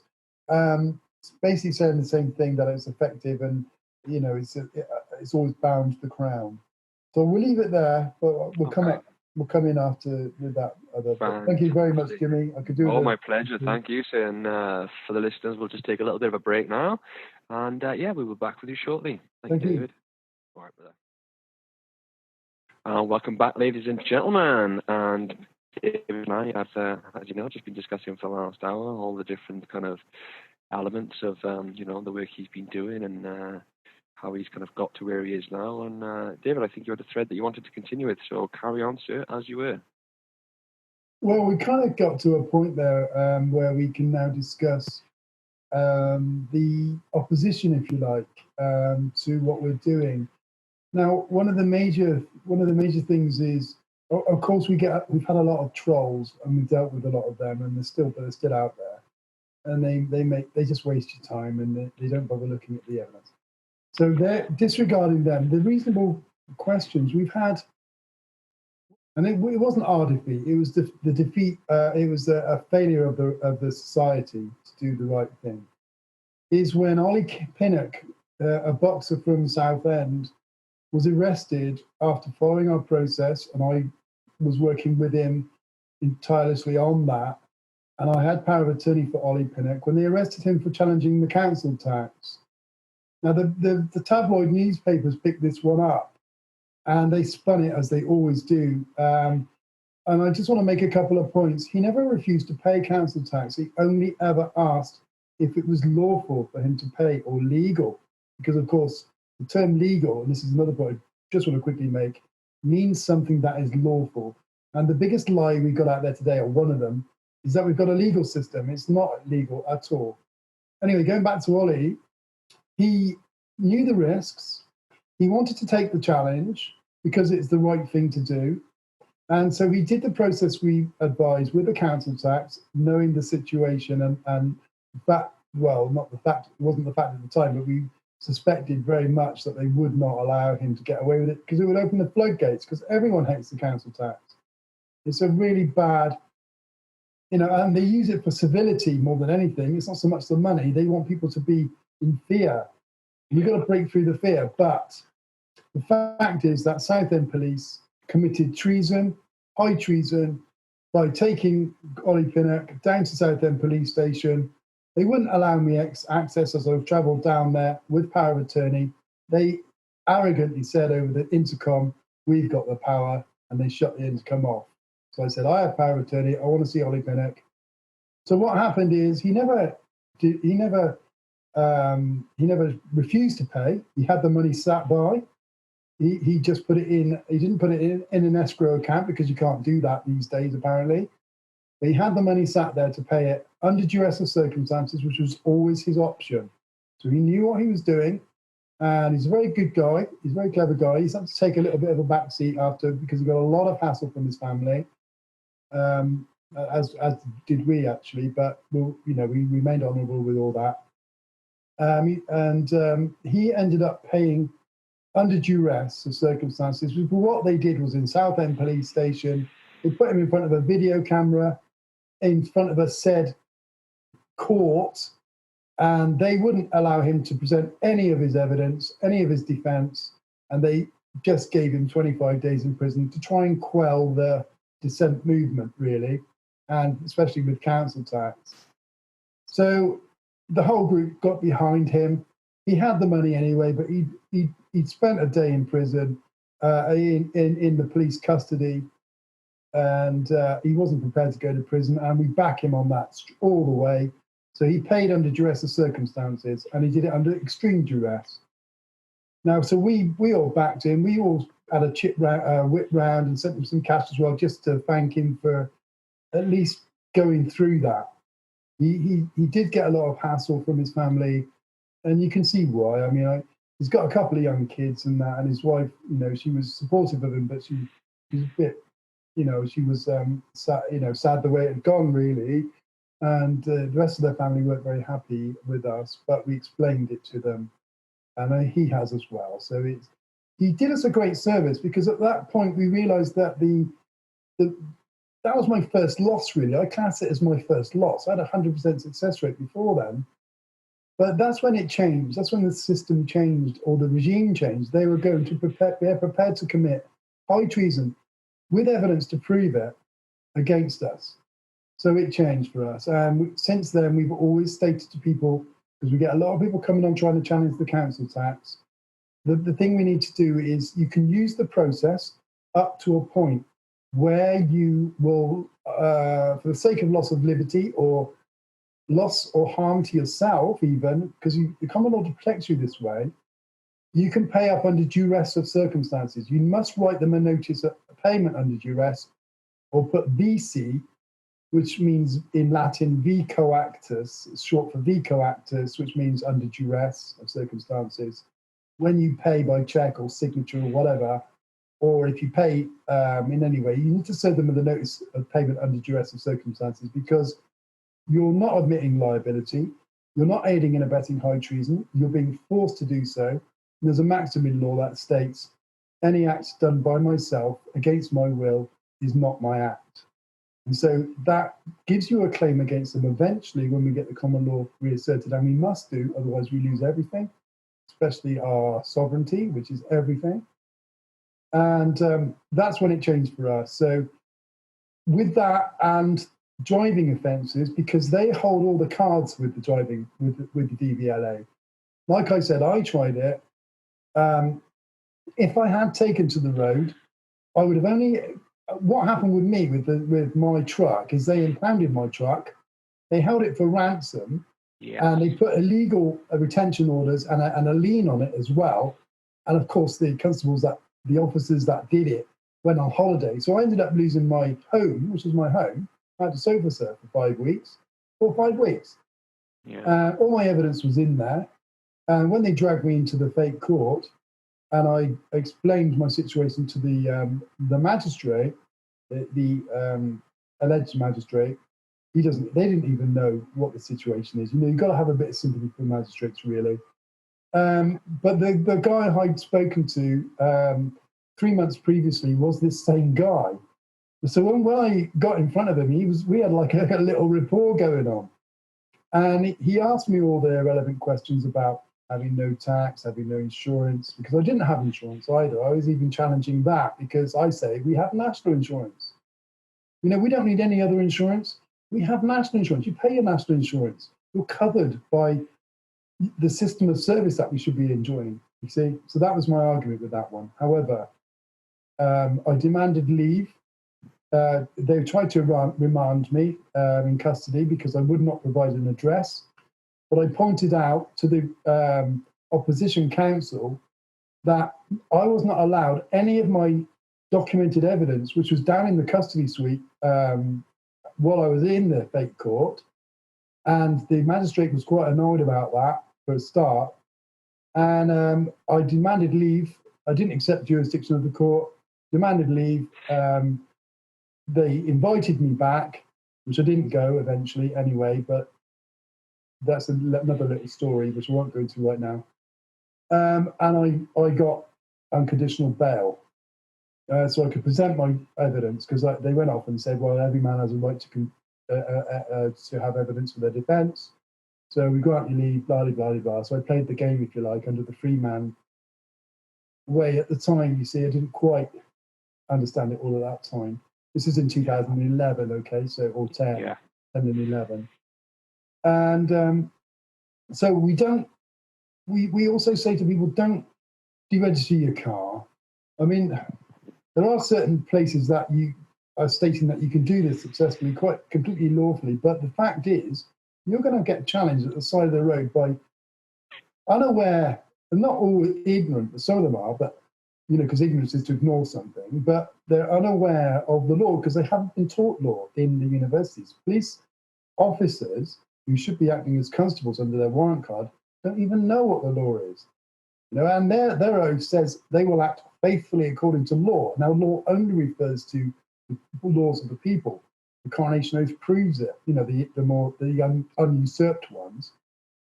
So we don't advise you do that because you're going to bring hassle onto yourself. They're going to probably arrest you, and they're going to hold your car. Sorry, it's a quick interjection. I've seen the videos of people trying to present themselves in this light, and they're not pretty. Where, you know, get your sergeant down here. The sergeant comes, and they're like, right, you either get out, or we're going to smash the window. Yeah. It's not pretty. It's not pretty. As you say, it's not always ignorance. It is just unawareness a lot of the time. But some of them. That's it. And this is what we're stating with the police. They're not all bad guys. And I've met cops that have said, you know what? Yeah, they sort of said, well, you know, I support you, but what can I do? I've got a mortgage, you know, I've got kids. If I go up against the system, I'm going to lose my job. I'm probably going to get, well, worse things happening because we know what whistleblowers in the police have been hounded at, you know, and they're doing it with politicians and other people. I think they're using the paedophile thing to trap people, not only trap them, but just threaten them with it because they can download bloody pornography to your computer if they want to. Yeah, and they can then come around and arrest you and accuse you of it, and then you're discredited. There's nowhere to get remedies. This is it. They own the courts. So we don't advise anyone do that either. There's certain battles that are worth fighting, especially the theft of our public services. Council tax is up to a point. Deregistration, I wouldn't even bother with trying because you're going to cause loss and harm to yourself, and I've proven that. I had to get out of my truck, otherwise they would have broken my window. So I got out. I was just a quick one. Yeah, I was toying with the idea, and I was on license for quite a while, as anyone who knows about my situation. I did a couple of sentences for drug supply. My license has only recently expired, and I was toying with the idea of just buying a little banger, but put in the local chief of police on notice, my situation, get acknowledgement of the situation. Because I'm pretty sure he has to acknowledge it, and then just recording it and being, well, let's go out on the road, be cool about it, you know, At the end of the day, I'd say you do get some, I'll just say as I see it, arsehole police officers, but there are some good ones as well. So, you know, there's same with anything. There's always bad apples in the group. But just to kind of, again, make a few videos, raise awareness, say this is what happens. And you might have to go through the process of being arrested, and, you know, it's not pleasant, but I've been a few times. But if it means being able to kind of raise awareness of the situation, but as you said, I think we need to choose our battles wisely. So I would say that, look, it's like when I say we can't go to their courts, it's illegal. The thing is, you can do anything under duress of circumstances, but you need to ground your process under Article 61 or at least treason evidence if you don't want to do the Magna Carta. The treason evidence, FCO 301048, as I mentioned earlier, and the Barron's petition, and we've got lots of treason evidence in the files. You know, it's in abundance. You know, the usurpation of the coronation oath, the Bill of Rights, it's all treason. So there's lots of evidence to go on.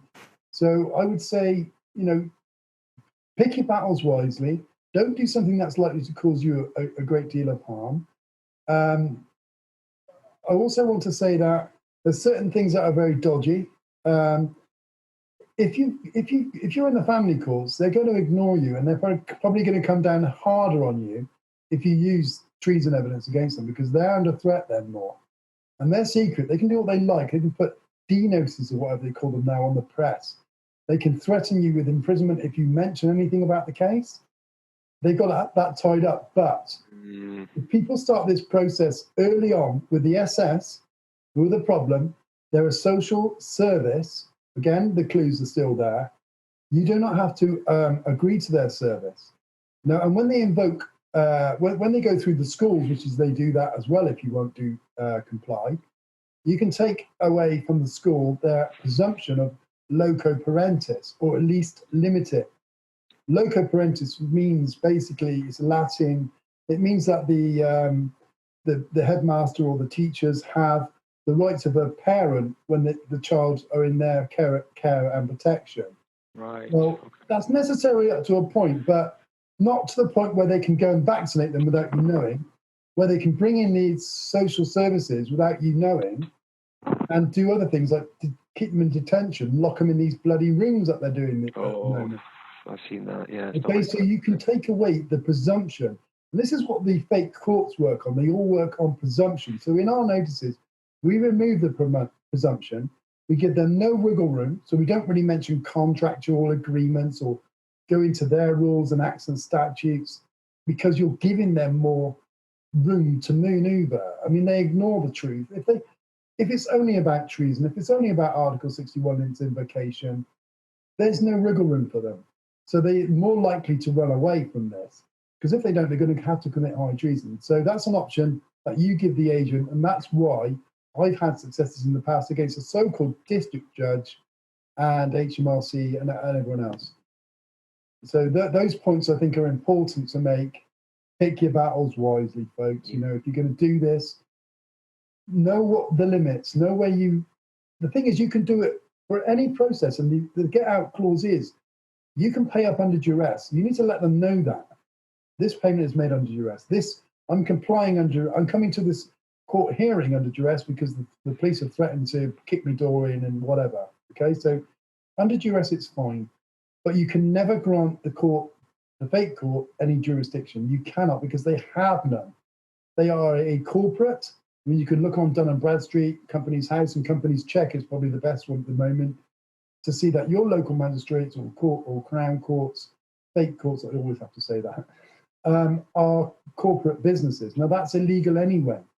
They are supposed to be run as services under Magna Carta and, the rest of our rights under law. Also, with Magna Carta Article 40, it states that to no one shall we sell, to no one shall we delay or deny right to justice. So when you're taking out these pointless and stupid private prosecutions against them in their fake courts, and you're having to pay through the nose for it, that's also illegal. And you're operating according to doublethink at that point, because they're not bloody courts. And let's get back to the real point here, the real truth of the matter. They are private corporate businesses using treasonous legislation against us and deceiving us under this bloody Admiralty trust thing, which is under the SESKB trust or Act, deceiving us. And people are complying under illusions of all this, and they, this is where they get you. So we remove the presumptions by what we do, and it's keep it very, very simple.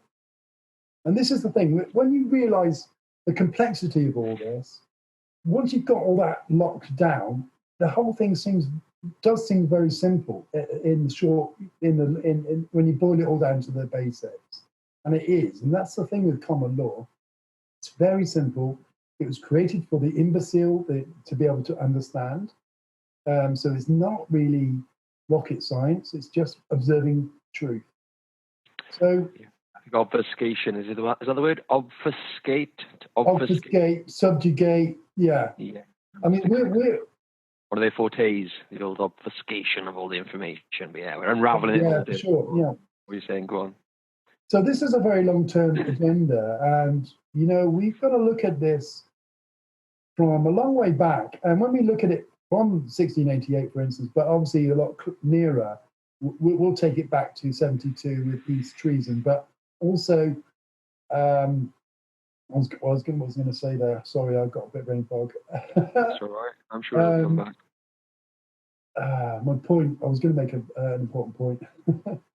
We were talking about. No, I get it. I remember.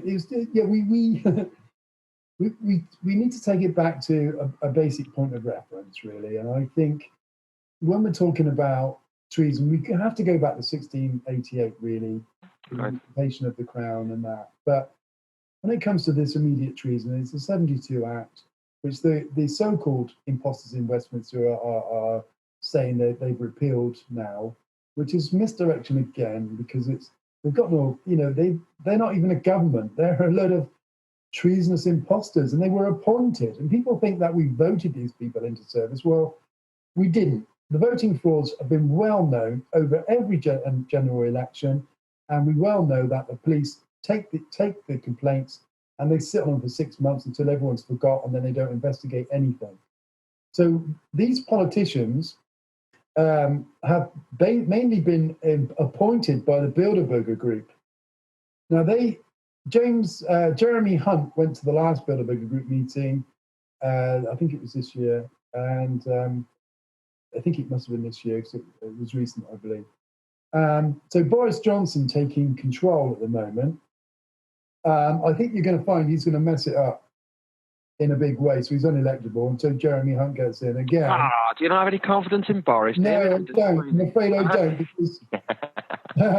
afraid I don't because he's ignoring the fact that it's treason. It's very well evidenced. It's not as if we kept it quiet. He's just controlled opposition like they all are, you know. And people that supported UKIP, well, they accepted members, you know, entering into the European Parliament. That was treason again.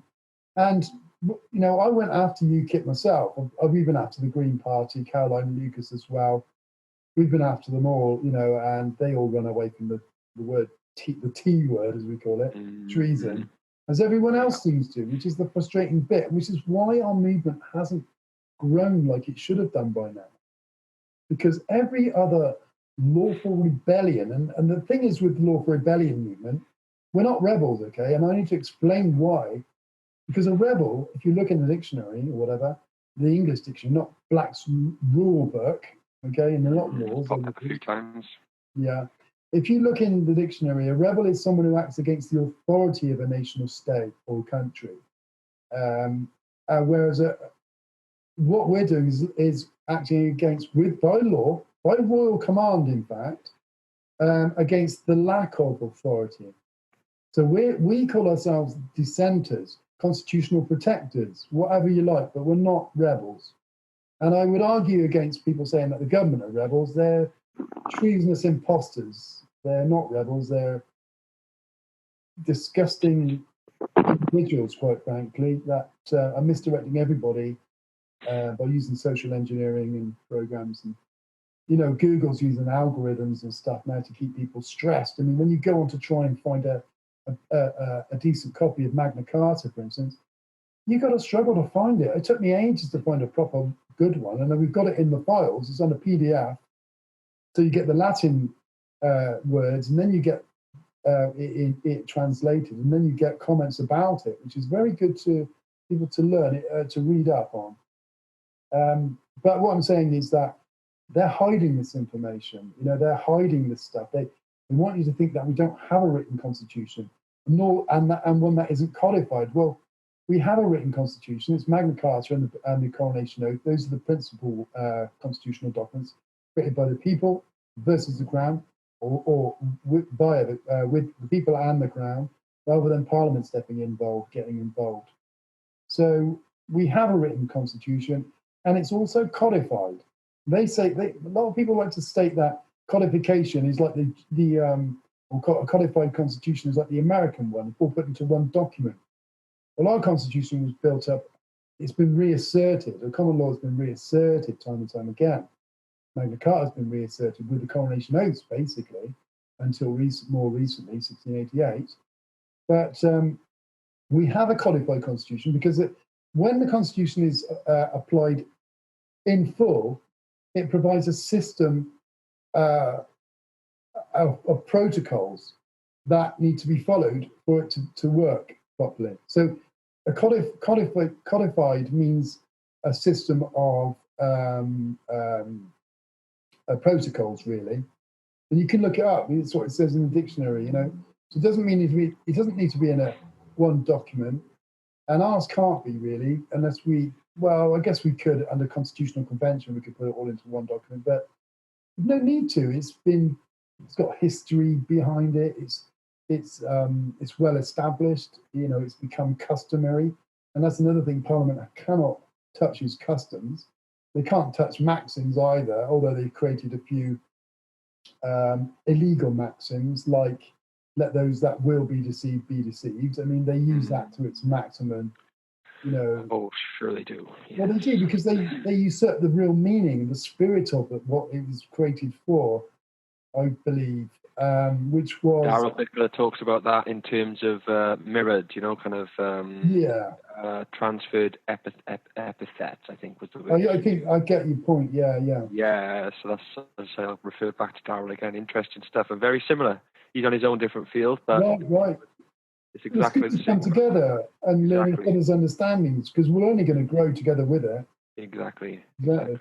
Yeah. So what that actually means, that maxim is, if someone knows they're being deceived, well, they deserve it, but they use it in a different way. Anyway, so the opposition, one is, why are we so small? Well, we've got a lot of opposition. All the other lawful rebellion groups out there, apart from us, and the Common Law Canadians, which is a spin-off of our group, and we're trying to get the Australians to do a very similar one. We can bring more cohesion under the Commonwealth. We provide the evidence and all the truth. We don't provide any doublethink, although we have been guilty of it before, as I've said, unaware. We don't provide anything that isn't basically simple to research for yourself, and it doesn't take a genius to do it, you know, because the government still have the Bill of Rights on their books. They still have these documents there, so you can verify them and see for yourself what they actually say. We've just made it simple. Yeah. The other opposition, well, like I say, all the freeman groups, the lawful rebellion groups, are misdirecting people in certain ways, giving half truths, really. We've got the Dragons that a lot of them have come on board with us now, mind you. So they were misdirected by Graham Moore, really. But what he's doing now is he's supporting Robin Tilbrook.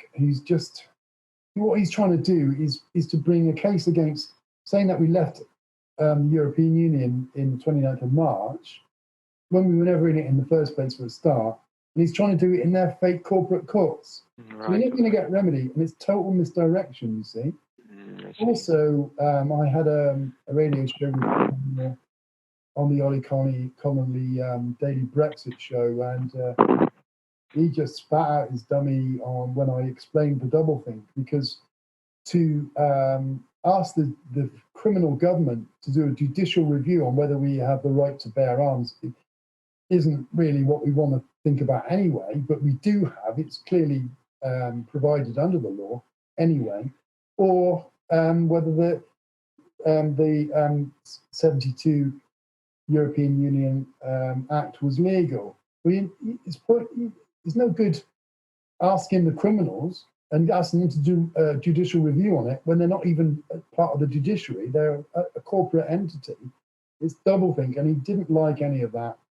So I tried to get unity with the Dragons because they were speaking the right stuff to start with, and unfortunately we didn't get there. There's other groups out there. A lot of people have associated our group with the Common Law Court, and I don't want to put Common Law Court down particularly, because they are getting a lot of people very interested in how the common law is supposed to work in the courts, because they convene in their own common law courts, which we all can all do. Yeah. But they are the people's courts, after all. But the trouble with it is they cannot enforce the orders of the courts. They can't enforce the decisions of the jury. But I still took my council tax, because I took the council tax on after the Ollie Pinnock fiasco, as I would call it, or treason, because I have no choice under my oath of office, my oath of allegiance, but to stand by the truth. So I served over 30 notices on everybody concerned. The regime went after me heavily.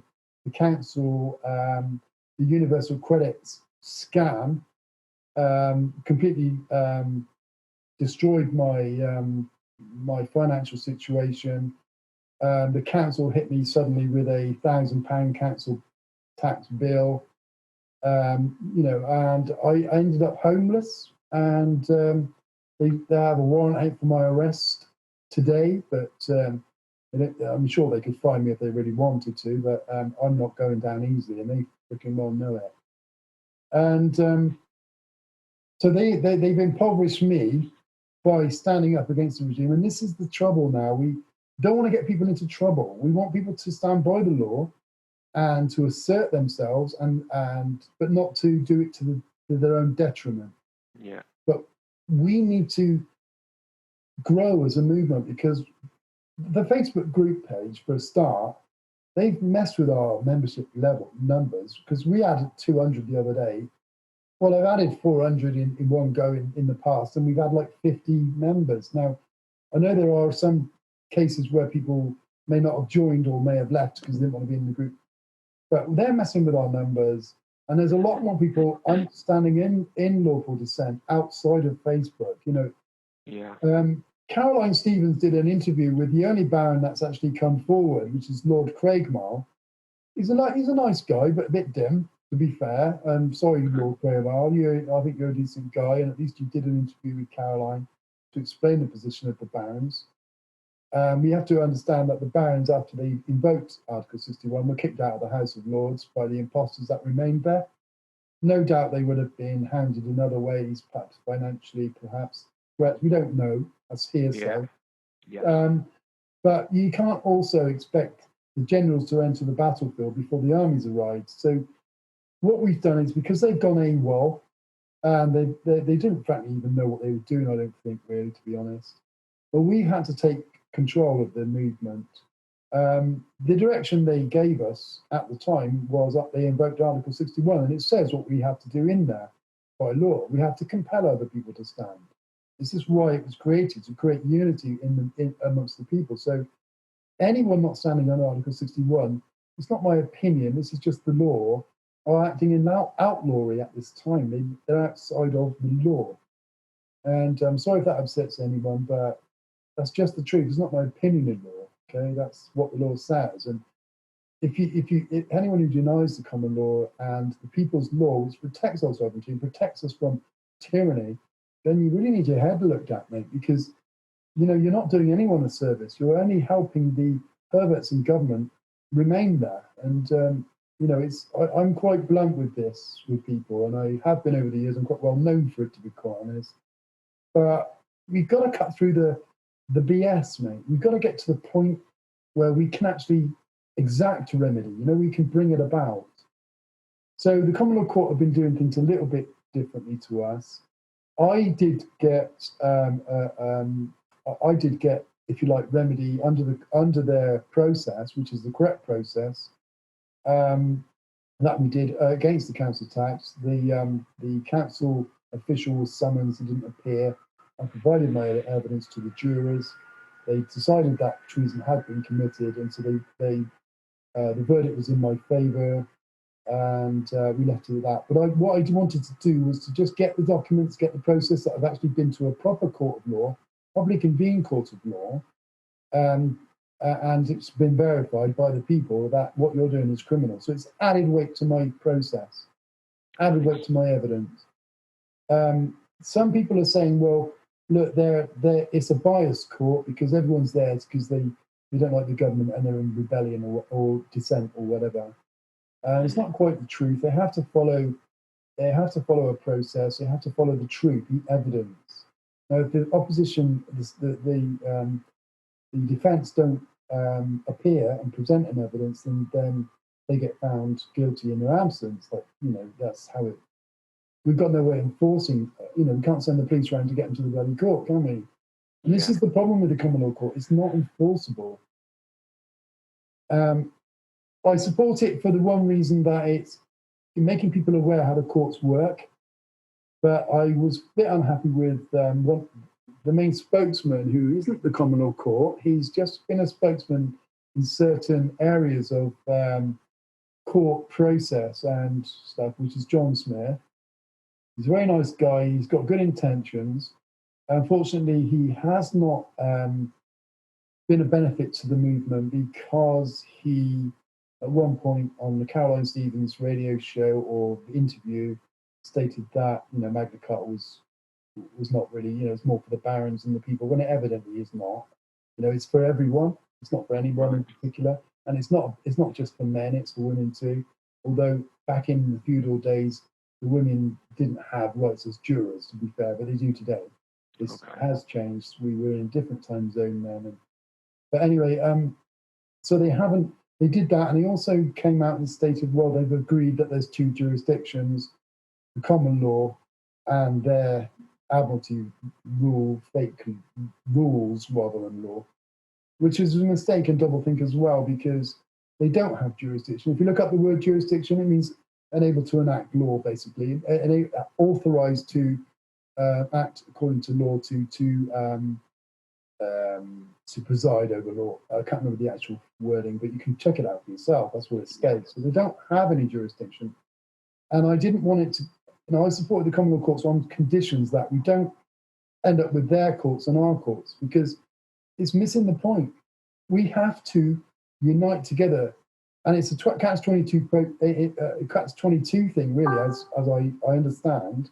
We need to get the people first, but we can't have it so that it's their courts and our courts, because they're not courts. They're running as corporate, and it's quite obvious they are. So when you can see, you can actually it all make sense running under maritime. Yeah.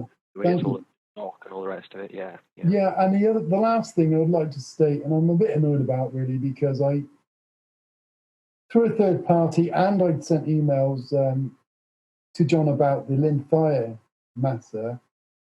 What they should have done, him and Ian Crane, outside of the so-called Royal Courts of Justice, well, they should have explained we're outside the so-called Royal Courts of Justice, which is actually a corporate hearing, unauthorised, because the Crown was usurped in 1688. You can look at all this, blah, blah, blah. We're talking to the alleged Judge Supperstone, who's not a judge. He's a corporate employee, acting as some kind of trustee under the SKB Act, and committing high treason. Because if they had gone after those fake judges for the fact that EU arrest warrants are high treason in our country to act against anybody in our land, like they did with Moore Dibb, John Anthony Hill, with the 7/7 ripple effect, and I'd like to go into that actually, because that's a very important thing to go into. If they'd have done that, they'd have had the backing of our group. We'd have been down there with them, because we need to focus on treason, because there's no remedy against any of this fracking, the child thefts, the frauds and everything, without dealing with the treason first. Yeah. If you deal with that, sorry? Get to the root of the problem. That's exactly it. Now we will all benefit. All of us will benefit from proper courts of law, because we'll stop 5G. I've been trying to get Mark Steele to understand this, and I think Mark Steele. Well, I'm on the fence with Mark, because I've said, look, you can unite with our group. We've got county groups on Practical Lawful Dissent, so you can join the county groups, and then you can convene together in your local areas, together on the ground, live groups. Create little live groups where you can discuss things and help each other, sign documents, and to address the council like we did in Glastonbury and the police. You can work together. We need to sort of get on the ground, because they could shut the internet down anytime they want to. Exactly. So we have a little meetup here in Swindon, David. Every second and fourth Thursday is the Rabbit Hole, and there's the Mind Body Spirit group. I think I'm sure it's every other. And as you say, it's good to get out on the ground, out from behind the computer screens, because whilst this is, when used for the right purposes, technology can be fantastic. It can be. So I've offered this to Mark Steele with his 5G group, because it benefits us, because it gets more people standing under Article 61. And then they've got some much better protection against the system by using that treason evidence in Article 61. And they can use our county groups to get more people on the ground, educating other people about 5G. We don't mind that. We want them to educate about 5G and the treasonous system, the fact that there's no courts. So it runs in together. It creates unity. This is what we're trying to do. Yeah. We've also been trying to do this with the Common Law Court, but with the Lynn Thayer thing, with the way they went about it, because unfortunately the jury, or I wasn't at the process, but the evidence they used against extradition orders from the EU being criminal were United Nations declarations on human rights charters. They didn't include anything of the Constitution. And I think at this point I should mention that we are being put now under the United Nations authority. The Charter of the Commonwealth, which you can see in the files, I think we've got it, we must have it in the files, I can't remember if you can put it in there, but you can Google it online, has been created now as a United Nations partnership.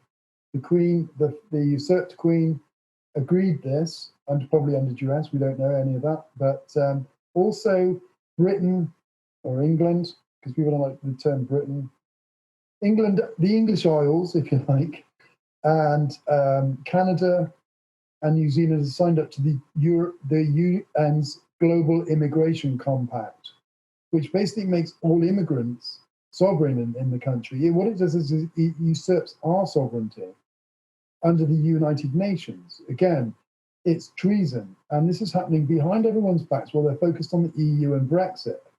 So we need to wake up and see how these people misdirect us, and they're still putting us under a treasonous or alleged authority, because the United Nations is a very bad institution. You've only got to read the Earth Summit created, the Agenda 21 book, which is out on Amazon. You can just pick it and read it. It's quite a big book. You can see what their intentions are for us, and they're doing it. Every council in our land has a sustainable development agenda run by Common Purpose. This is where they've really got into the nitty-gritty of our society and directing even the police and everyone else. The police are basically under EU control, and the bringing in the European Army and PESCO, which is Permanent Structured Cooperation, which was agreed to by that treason May. Again, it's high treason, because without a standing army is illegal without proper war, times of war. But without a national army or a military force, we cannot be sovereign. We cannot defend our land from anyone else. So that's still going on behind our backs as well. When we allegedly leave the EU, which is what won't happen. I expect Johnson will create some kind of deal. The evidence to this is okay. Look at this evidence. In the November 2018, November the 14th, 2018 Brexit proposal deal by May, it says in Article 171 that even after we leave the EU, European courts of human justice will hold precedent over our courts. So we weren't going to leave the EU under that false premise, that false document. And I suspect the same will occur with Boris Johnson, or he will just become unelectable and they'll decide it on the general election, which is illegal again. You can't vote in a system of a treasonous administration because you grant it legitimacy by doing so. It's a big old game of chess, David, isn't it? And I don't play chess. I'm the Scrabble master. I'm the Scrabble master, yeah. I used to play a mean game of chess. I haven't picked it up for years, but I'm not a chess player. I didn't get into the chess, but obviously I understand the principles. And as we say, this has been going on for a long time. And there are always multiple moves ahead. So as you say, there's all this distraction with Brexit and all the rest of it. Yeah. And, you mentioned Caroline Stevens a couple of times. I'll be speaking with Caroline tomorrow. And like everyone has just come. What I would like is just for everyone to come from their own angle, and as I said, it all comes together, and we'll iron out the creases and we'll iron out the rough edges of what the miscommunications and the misinformation and the disinformation, because we are up against it. But as long as we have that kind of unity, as you keep saying, which I'm very much resonating with, it's not about division, it's about breaking down them divisions. And yes, there are going to be grey areas in the middle that we need to kind of shine the light on. Yeah, exactly. People make mistakes. And John Smith is people willing to own the mistakes and say, do you know what, I was wrong about that one, which I always am. As I say, every day is school day, and always happy. I'd like our movement to be able to unite under the common law court, because the process is fine. It's just the application of it that they're doing is perhaps a little naive, okay, to be fair. Because obviously, I would say that Lynn Thayer would less likely, is the only way I can say it, because I don't know for sure, to have been extradited. We'd had those fake judges on notice of high treason if they agreed to it. Because we would have had a lot more people behind us on this. And I would have been happy to go and arrest them myself. I mean, these people are committing these disgusting crimes. And poor Lynn, she's in the south of France somewhere, possibly for 2 years, before she comes up against another extremely corrupt system. The French judicial system is probably one of the worst in the world, actually. But, ours is pretty close to it. A poor Lynn. People, sorry, David, people hail the British legal system as, the pinnacle. Anyone who thinks the system the system works clearly hasn't been a victim of it in one way or another. No, I know we all are victims of it. I mean, on that personal basis, and it takes that sometimes. Our personal experience of a gentleman who was always of the British law, British justice, British court system, until he became a victim of it, and I fell foul of it quite nastily. Yeah. And he then realised, and he said, I was just living under an illusion, and that's where a lot of people are at, and we've all been there, and we're all coming out of it one extent to another. It's just a spectrum. I don't like this term woke. It's, that just causes division again, and it's all a bit of ego getting in there as well. I think it's an awakening. We're all awakening to one degree or another, and we're all kind of hand-holding, if you like, and just, showing each other the way. We want to, like I'm saying, we want to align with the common law. We can set our own common law court. And John is not the common law court. He's just a spokesman for it in what he's done. But we can't do it under the present circumstances while they're not focused on treason, because they're holding a meeting, I think it's just the other day they held a meeting in London shouting about cancer. Well, that's an arm. That's like a branch of the tentacle, if you will. It's a tentacle of the heart of the matter, which is always going to be treason. And until we deal with that, we won't have common law. We won't have courts of law. No one can get justice. So we're just all batting again on a sticky wicket, you see. Yes. We get rid of the core issue, and we can only do it united together. Now, I've got a proposed strategy for remedy. I might have mentioned it earlier in the files, which is how it's my proposal, really. And the group generally, well, no one's had any opposition to it. I haven't had any opposition to it. Agree, because it's an honourable, peaceful, yet assertive process. Now, if it's done correctly, we'll have everything in place to make it very difficult, because it's always going to come to the police in the end. Very difficult for the police to go, you know what, we're going to just ignore you 3 million people, because we need about 3 million people, really. To get am I right in thinking, David, just quickly, am I right in thinking that, well, I think I am, from what I know, is that if violence erupts on a large scale to the point of a national emergency, then the police will kind of be stood down, and it'll be, as you say, there's the European army kind of situation. Because the problem with that is, as you said, I bring it up because of what you just said there, about essentially, if there's enough of us, and you say the police are there, and you're putting the point across, it gets to a point where they have to go, oh, hang on a minute. And this is where we've seen this around the world, where you have police forces laying down their weapons, and uniting with the people. The problem is, if you have an indoctrinated army force who doesn't even speak the same language, you don't even have that opportunity to appeal. It's just, that's a thought that and again, we don't want to get into the fear porn or any of that kind of jazz. No. It is a point that's worth raising to kind of say, look, this is where it's going. This is what they've got in place and in plan ready for us. So don't fall into these traps. Well, where's the best place to talk to the police? It's not going to be on the streets with them trying to keep you back and kittling you and stuff. Exactly. It's going to be at the police stations, and we know there are good cops in there, and it only takes one or two in each police station to go, yeah, sorry, we're not going to support these perverts. All we're asking the police to do is simply this: observe the evidence truth. Yes. Observe the treason. Here's the evidence. All we want you to do is observe that annual warrant card, your oath of office, and be honest. That's all we're asking. And if you can't be honest, well, we're going to have to shut you down before you can attack us. Yes. I mean, we can arrest. We've got more power of arrest over the police than they have, actually, according to law. And if there's enough of us, now what we want is silent witnesses. That's all we want. We don't want. Have you seen the Birkenhead so-called rebellion? I have not.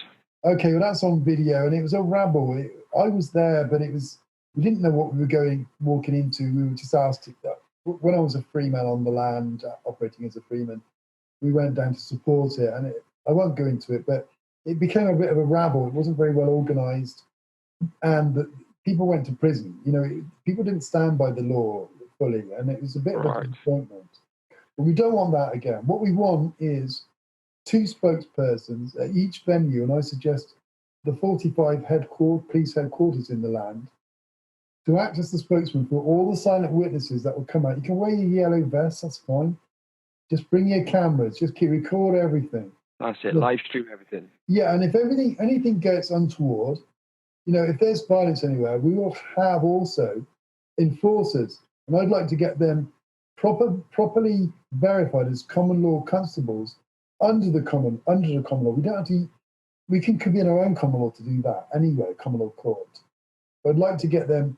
We need probably 20 each venue, because if the 2 people doing the spokespeople for the people outside can't get through to the police with their honourable and reasonable requests, come on guys, we want you to do, all we want you to do is observe the truth, that's all. If they can't get through to them, then we may have to bring in the enforcers to you know, put a bit more pressure on them. I mean, if we surround the police stations and we only let out the blues and twos, you know, we can't prevent emergency services, obviously. You know, we can't, we've got to be very careful what we do here, because we can't stop people that are in trouble needing the police help. You know, so we would have to let out blues and twos, but basically anyone else that comes out or tries to get in, we can just arrest them. If there's enough of us, we can just do it. Even if they've got riot shields. I mean, if we have the right to self-defense. You know, if they create violence, we have the right to self-defense, but we don't want to get it to that point. And I don't think it would get to that point. There's no need to, is there? There's no need to. I think there's enough good guys in there that would actually say, you know what, I'm sick of supporting this bloody system anyway. Yeah.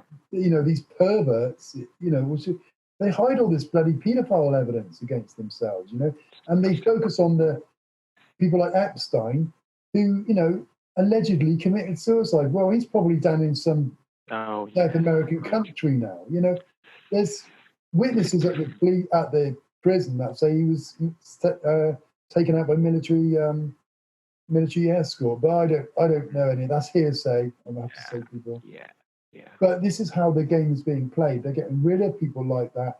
You'll probably see a threat come against Tony Blair, because everyone hates him. And we've got a lot of evidence against Tony Blair. He committed at least 4 counts of high treason.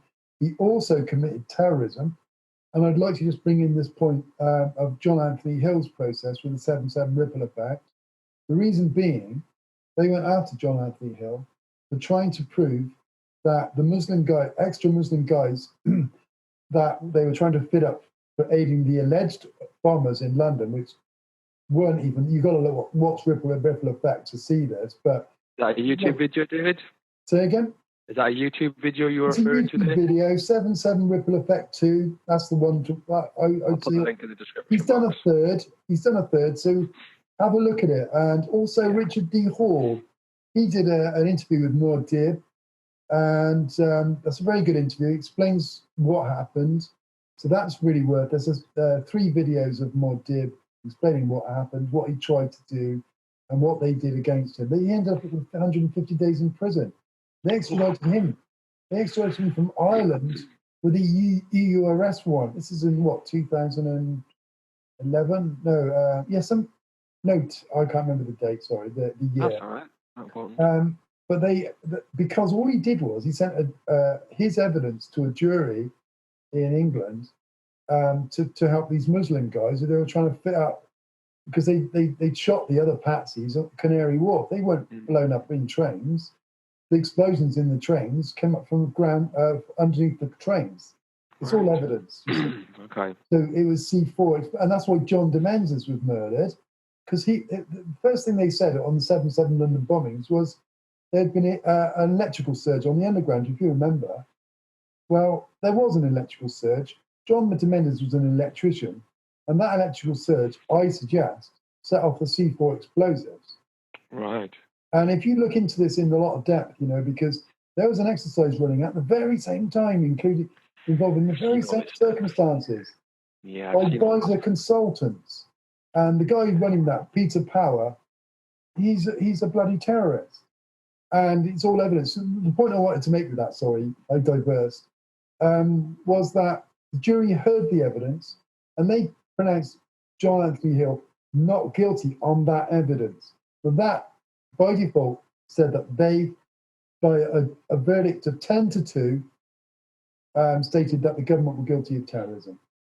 So you can also add that evidence into your process with the Lawful Dissent movement, or you cannot aid and abet terrorism, as well as you can't aid and abet treason. You can't aid and abet the BBC. So your TV license, here's a good one for TV license. On 9/11, the BBC did a live news report stating that Building 7, the Sullivan building, had fallen 20-odd minutes, 25 minutes before it fell.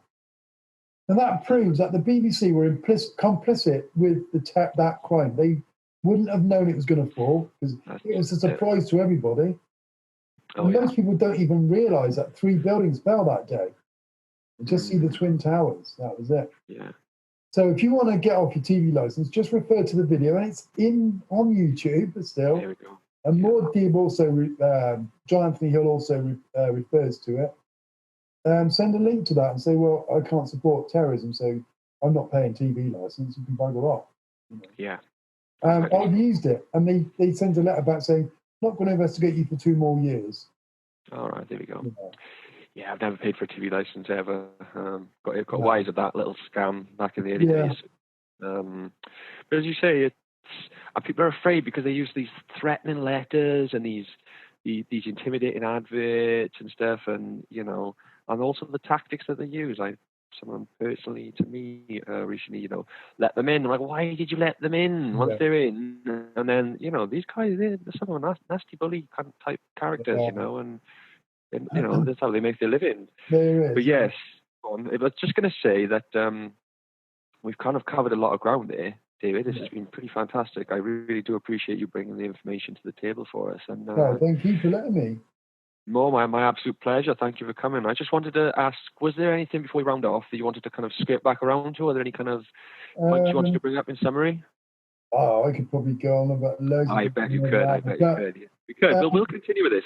We'll do another video in the near future. But just for this one, I would like people to ask questions that they're not sure about, and I don't mind answering. I don't know it all. I'm no expert. Okay. Yeah. I've learned this from using the process in a practical way, and I've made some mistakes, and so I've learned the hard way sometimes. I mean, I'm suffering now a bit, really, because of the way the system is. I don't get any money from the state or at all now, and they cut my money out. I don't want that to deter people. It's just that I've been quite a threat to them for a long time. And they want very vocal.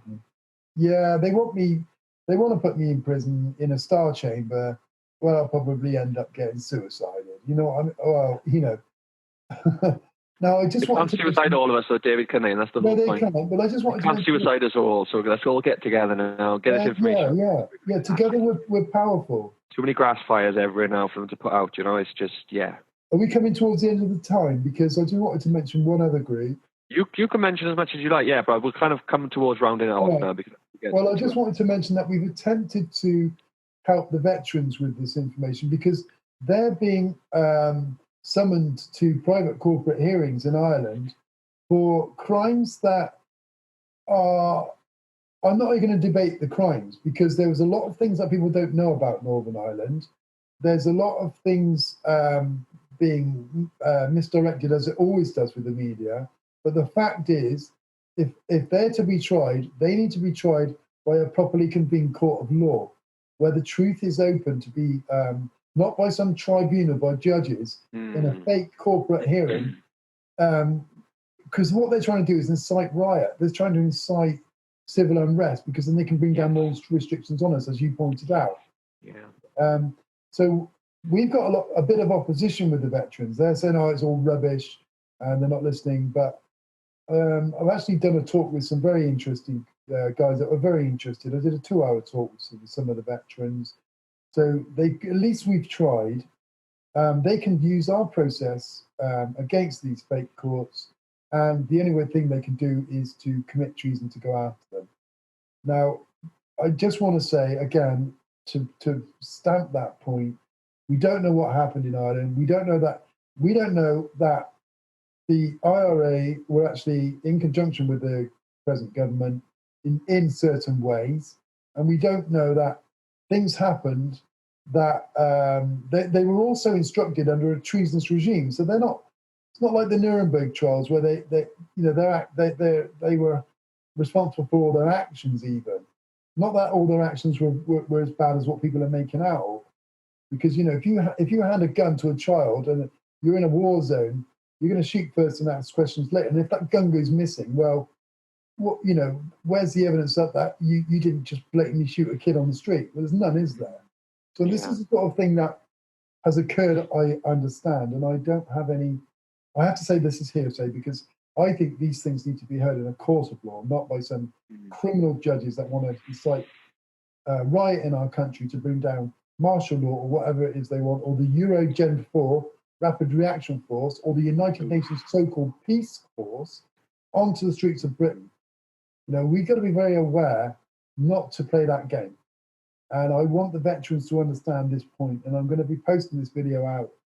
I think it's a very important point that we want to support them as well. We just want them to get justice, that's all, Whether they committed crimes or not, I want them to get justice. So I think we might have maybe I've wrapped it up there, I don't know. Well, that's a nice one to wrap it up there. Thank you, David. Yeah, we've got Chris Thrall, episode 5, ex-Royal Marine Commando, who obviously has a lot of support from veterans and whatnot. So hopefully some will filter over. And as you say, we're all about unity. That's all we're about. Well, that's what we're about now. Yeah. Yeah. Breaking down these divisions and just bringing it all out. Well, not everyone will agree with everything. That's absolutely fine. No one has to agree with everything. But no. We're trying to bring it all to a common understanding, and by bringing it all out on the table, that's the only way we're going to be able to do it. Light, dark, good, bad, however, you just get it all out there. I also want to emphasise that I don't mean to create division between ourselves and the common law court. I just have to stand by the truth, and I have to explain this publicly so that they understand where they may be making some mistakes. And that's all I want to say. Together we can enforce the law, and it's a catch-22. I understand we need to get more people in, but we can't get them in and then misdirect them, because we're not going to get unity there. Because according to my oath of allegiance to the Constitution via the barons, the useless barons, quite honestly, prevents me from aiding and abetting any court that is not using the constitutional law. You see, so the Lynn Thayer thing is really prominent for me. It's angered me quite a lot, because all they had to do is do it by the treason evidence, and it is very, very evidential. I've got a little file in the files, 3 points, constitutional law points of why the extradition orders of the EU are illegal. If he'd have added them at least and used the United Nations declarations under duress, I could understand it. But he didn't, and so I was, I don't want to create division. We want unity. No, I know. I want to align with the common law court, so we can all be seen as one movement, not divided. And like John Smith isn't the common law court; he's just a spokesman. We can convene our own common law courts and bring action justice to our same. But I'd like to create the unity, and so I apologise if I've created any more division there. I don't mean to do so. No, I think it's pretty self-evident, pretty clear that you're not trying to cause division here. Thank David. you. That comes across quite well. No, my pleasure. Thank you again, David. There's been a lot of interesting information and probably a lot to absorb for a lot of people. And like I said, I'll probably give this another couple of watches as well before it goes live. Can I ask? So I'm going to put all the links we've mentioned in the description box. Right. I just want to say them again. So the website. Okay. Well, our sister, our Canadian group is the Canadian, the Common Law Canadians, and Right. Jackie Phoenix is running that as well as we're helping with her admin as well. And she's doing an awful lot of good work. They're still learning this stuff, so you have to be a little bit patient with them. I try to interact as much as I can, but I'm quite busy. I've also created a MeWe account so I can get all the documents uploaded onto there as well in case Facebook shuts us down. I think I'll be duplicating everything on MeWe and BitChute as well. Right. I can't do it all. I'm hoping yeah, of course, I understand. Yeah. Other people can do the same thing as me. This is the thing. Over the years, people have always often looked to me to do stuff, and I just can't do it all. You know, guys, we're all sovereign. We've all got a duty to do this stuff. You can share anything I've ever created. There's no copyright. It's all free. You know. And so the other groups are denouncingdeception.co.uk, which is our we need to upload the latest edition of the layman's guide and get a couple of other things sorted out there. The guy's a bit busy who's running this site, but that's very good. The New Chartist movement and the British Constitution group. Now, fantastic. If we can align with, you know, the 5G movement, that would be great as well, because we see that as I can't see any reason that you know, that can't be a thing, but you know, all in good time. You know, I'd say we're at a bit of a crossroads now, so the sooner we can get it all out there, all the information out there, and in the days on it, excuse me, everyone's an individual. So within these groups, whether there's hundreds or thousands, everyone's an individual. Everyone can just consume the information and make their own mind up. And hopefully I'll be able to put out more and more and more, you know, information and knowledge and research and stuff. And as I say, everyone on their own individual journey can come to their own individual conclusion. That's what it's about, being sovereign on your own individual journey. Saying, don't believe anything I've told you. Come and have a look. Research it. Well, we've done all the hard work. You can easily research it. So, thanks. Fantastic. That's a lovely mention to round it off there. Thank you, David. I really appreciate it. We'll speak to you again in the future. Yeah, I'd like to see that. You take care then. Thank you very much, brother. Take care. All the best. Bye now.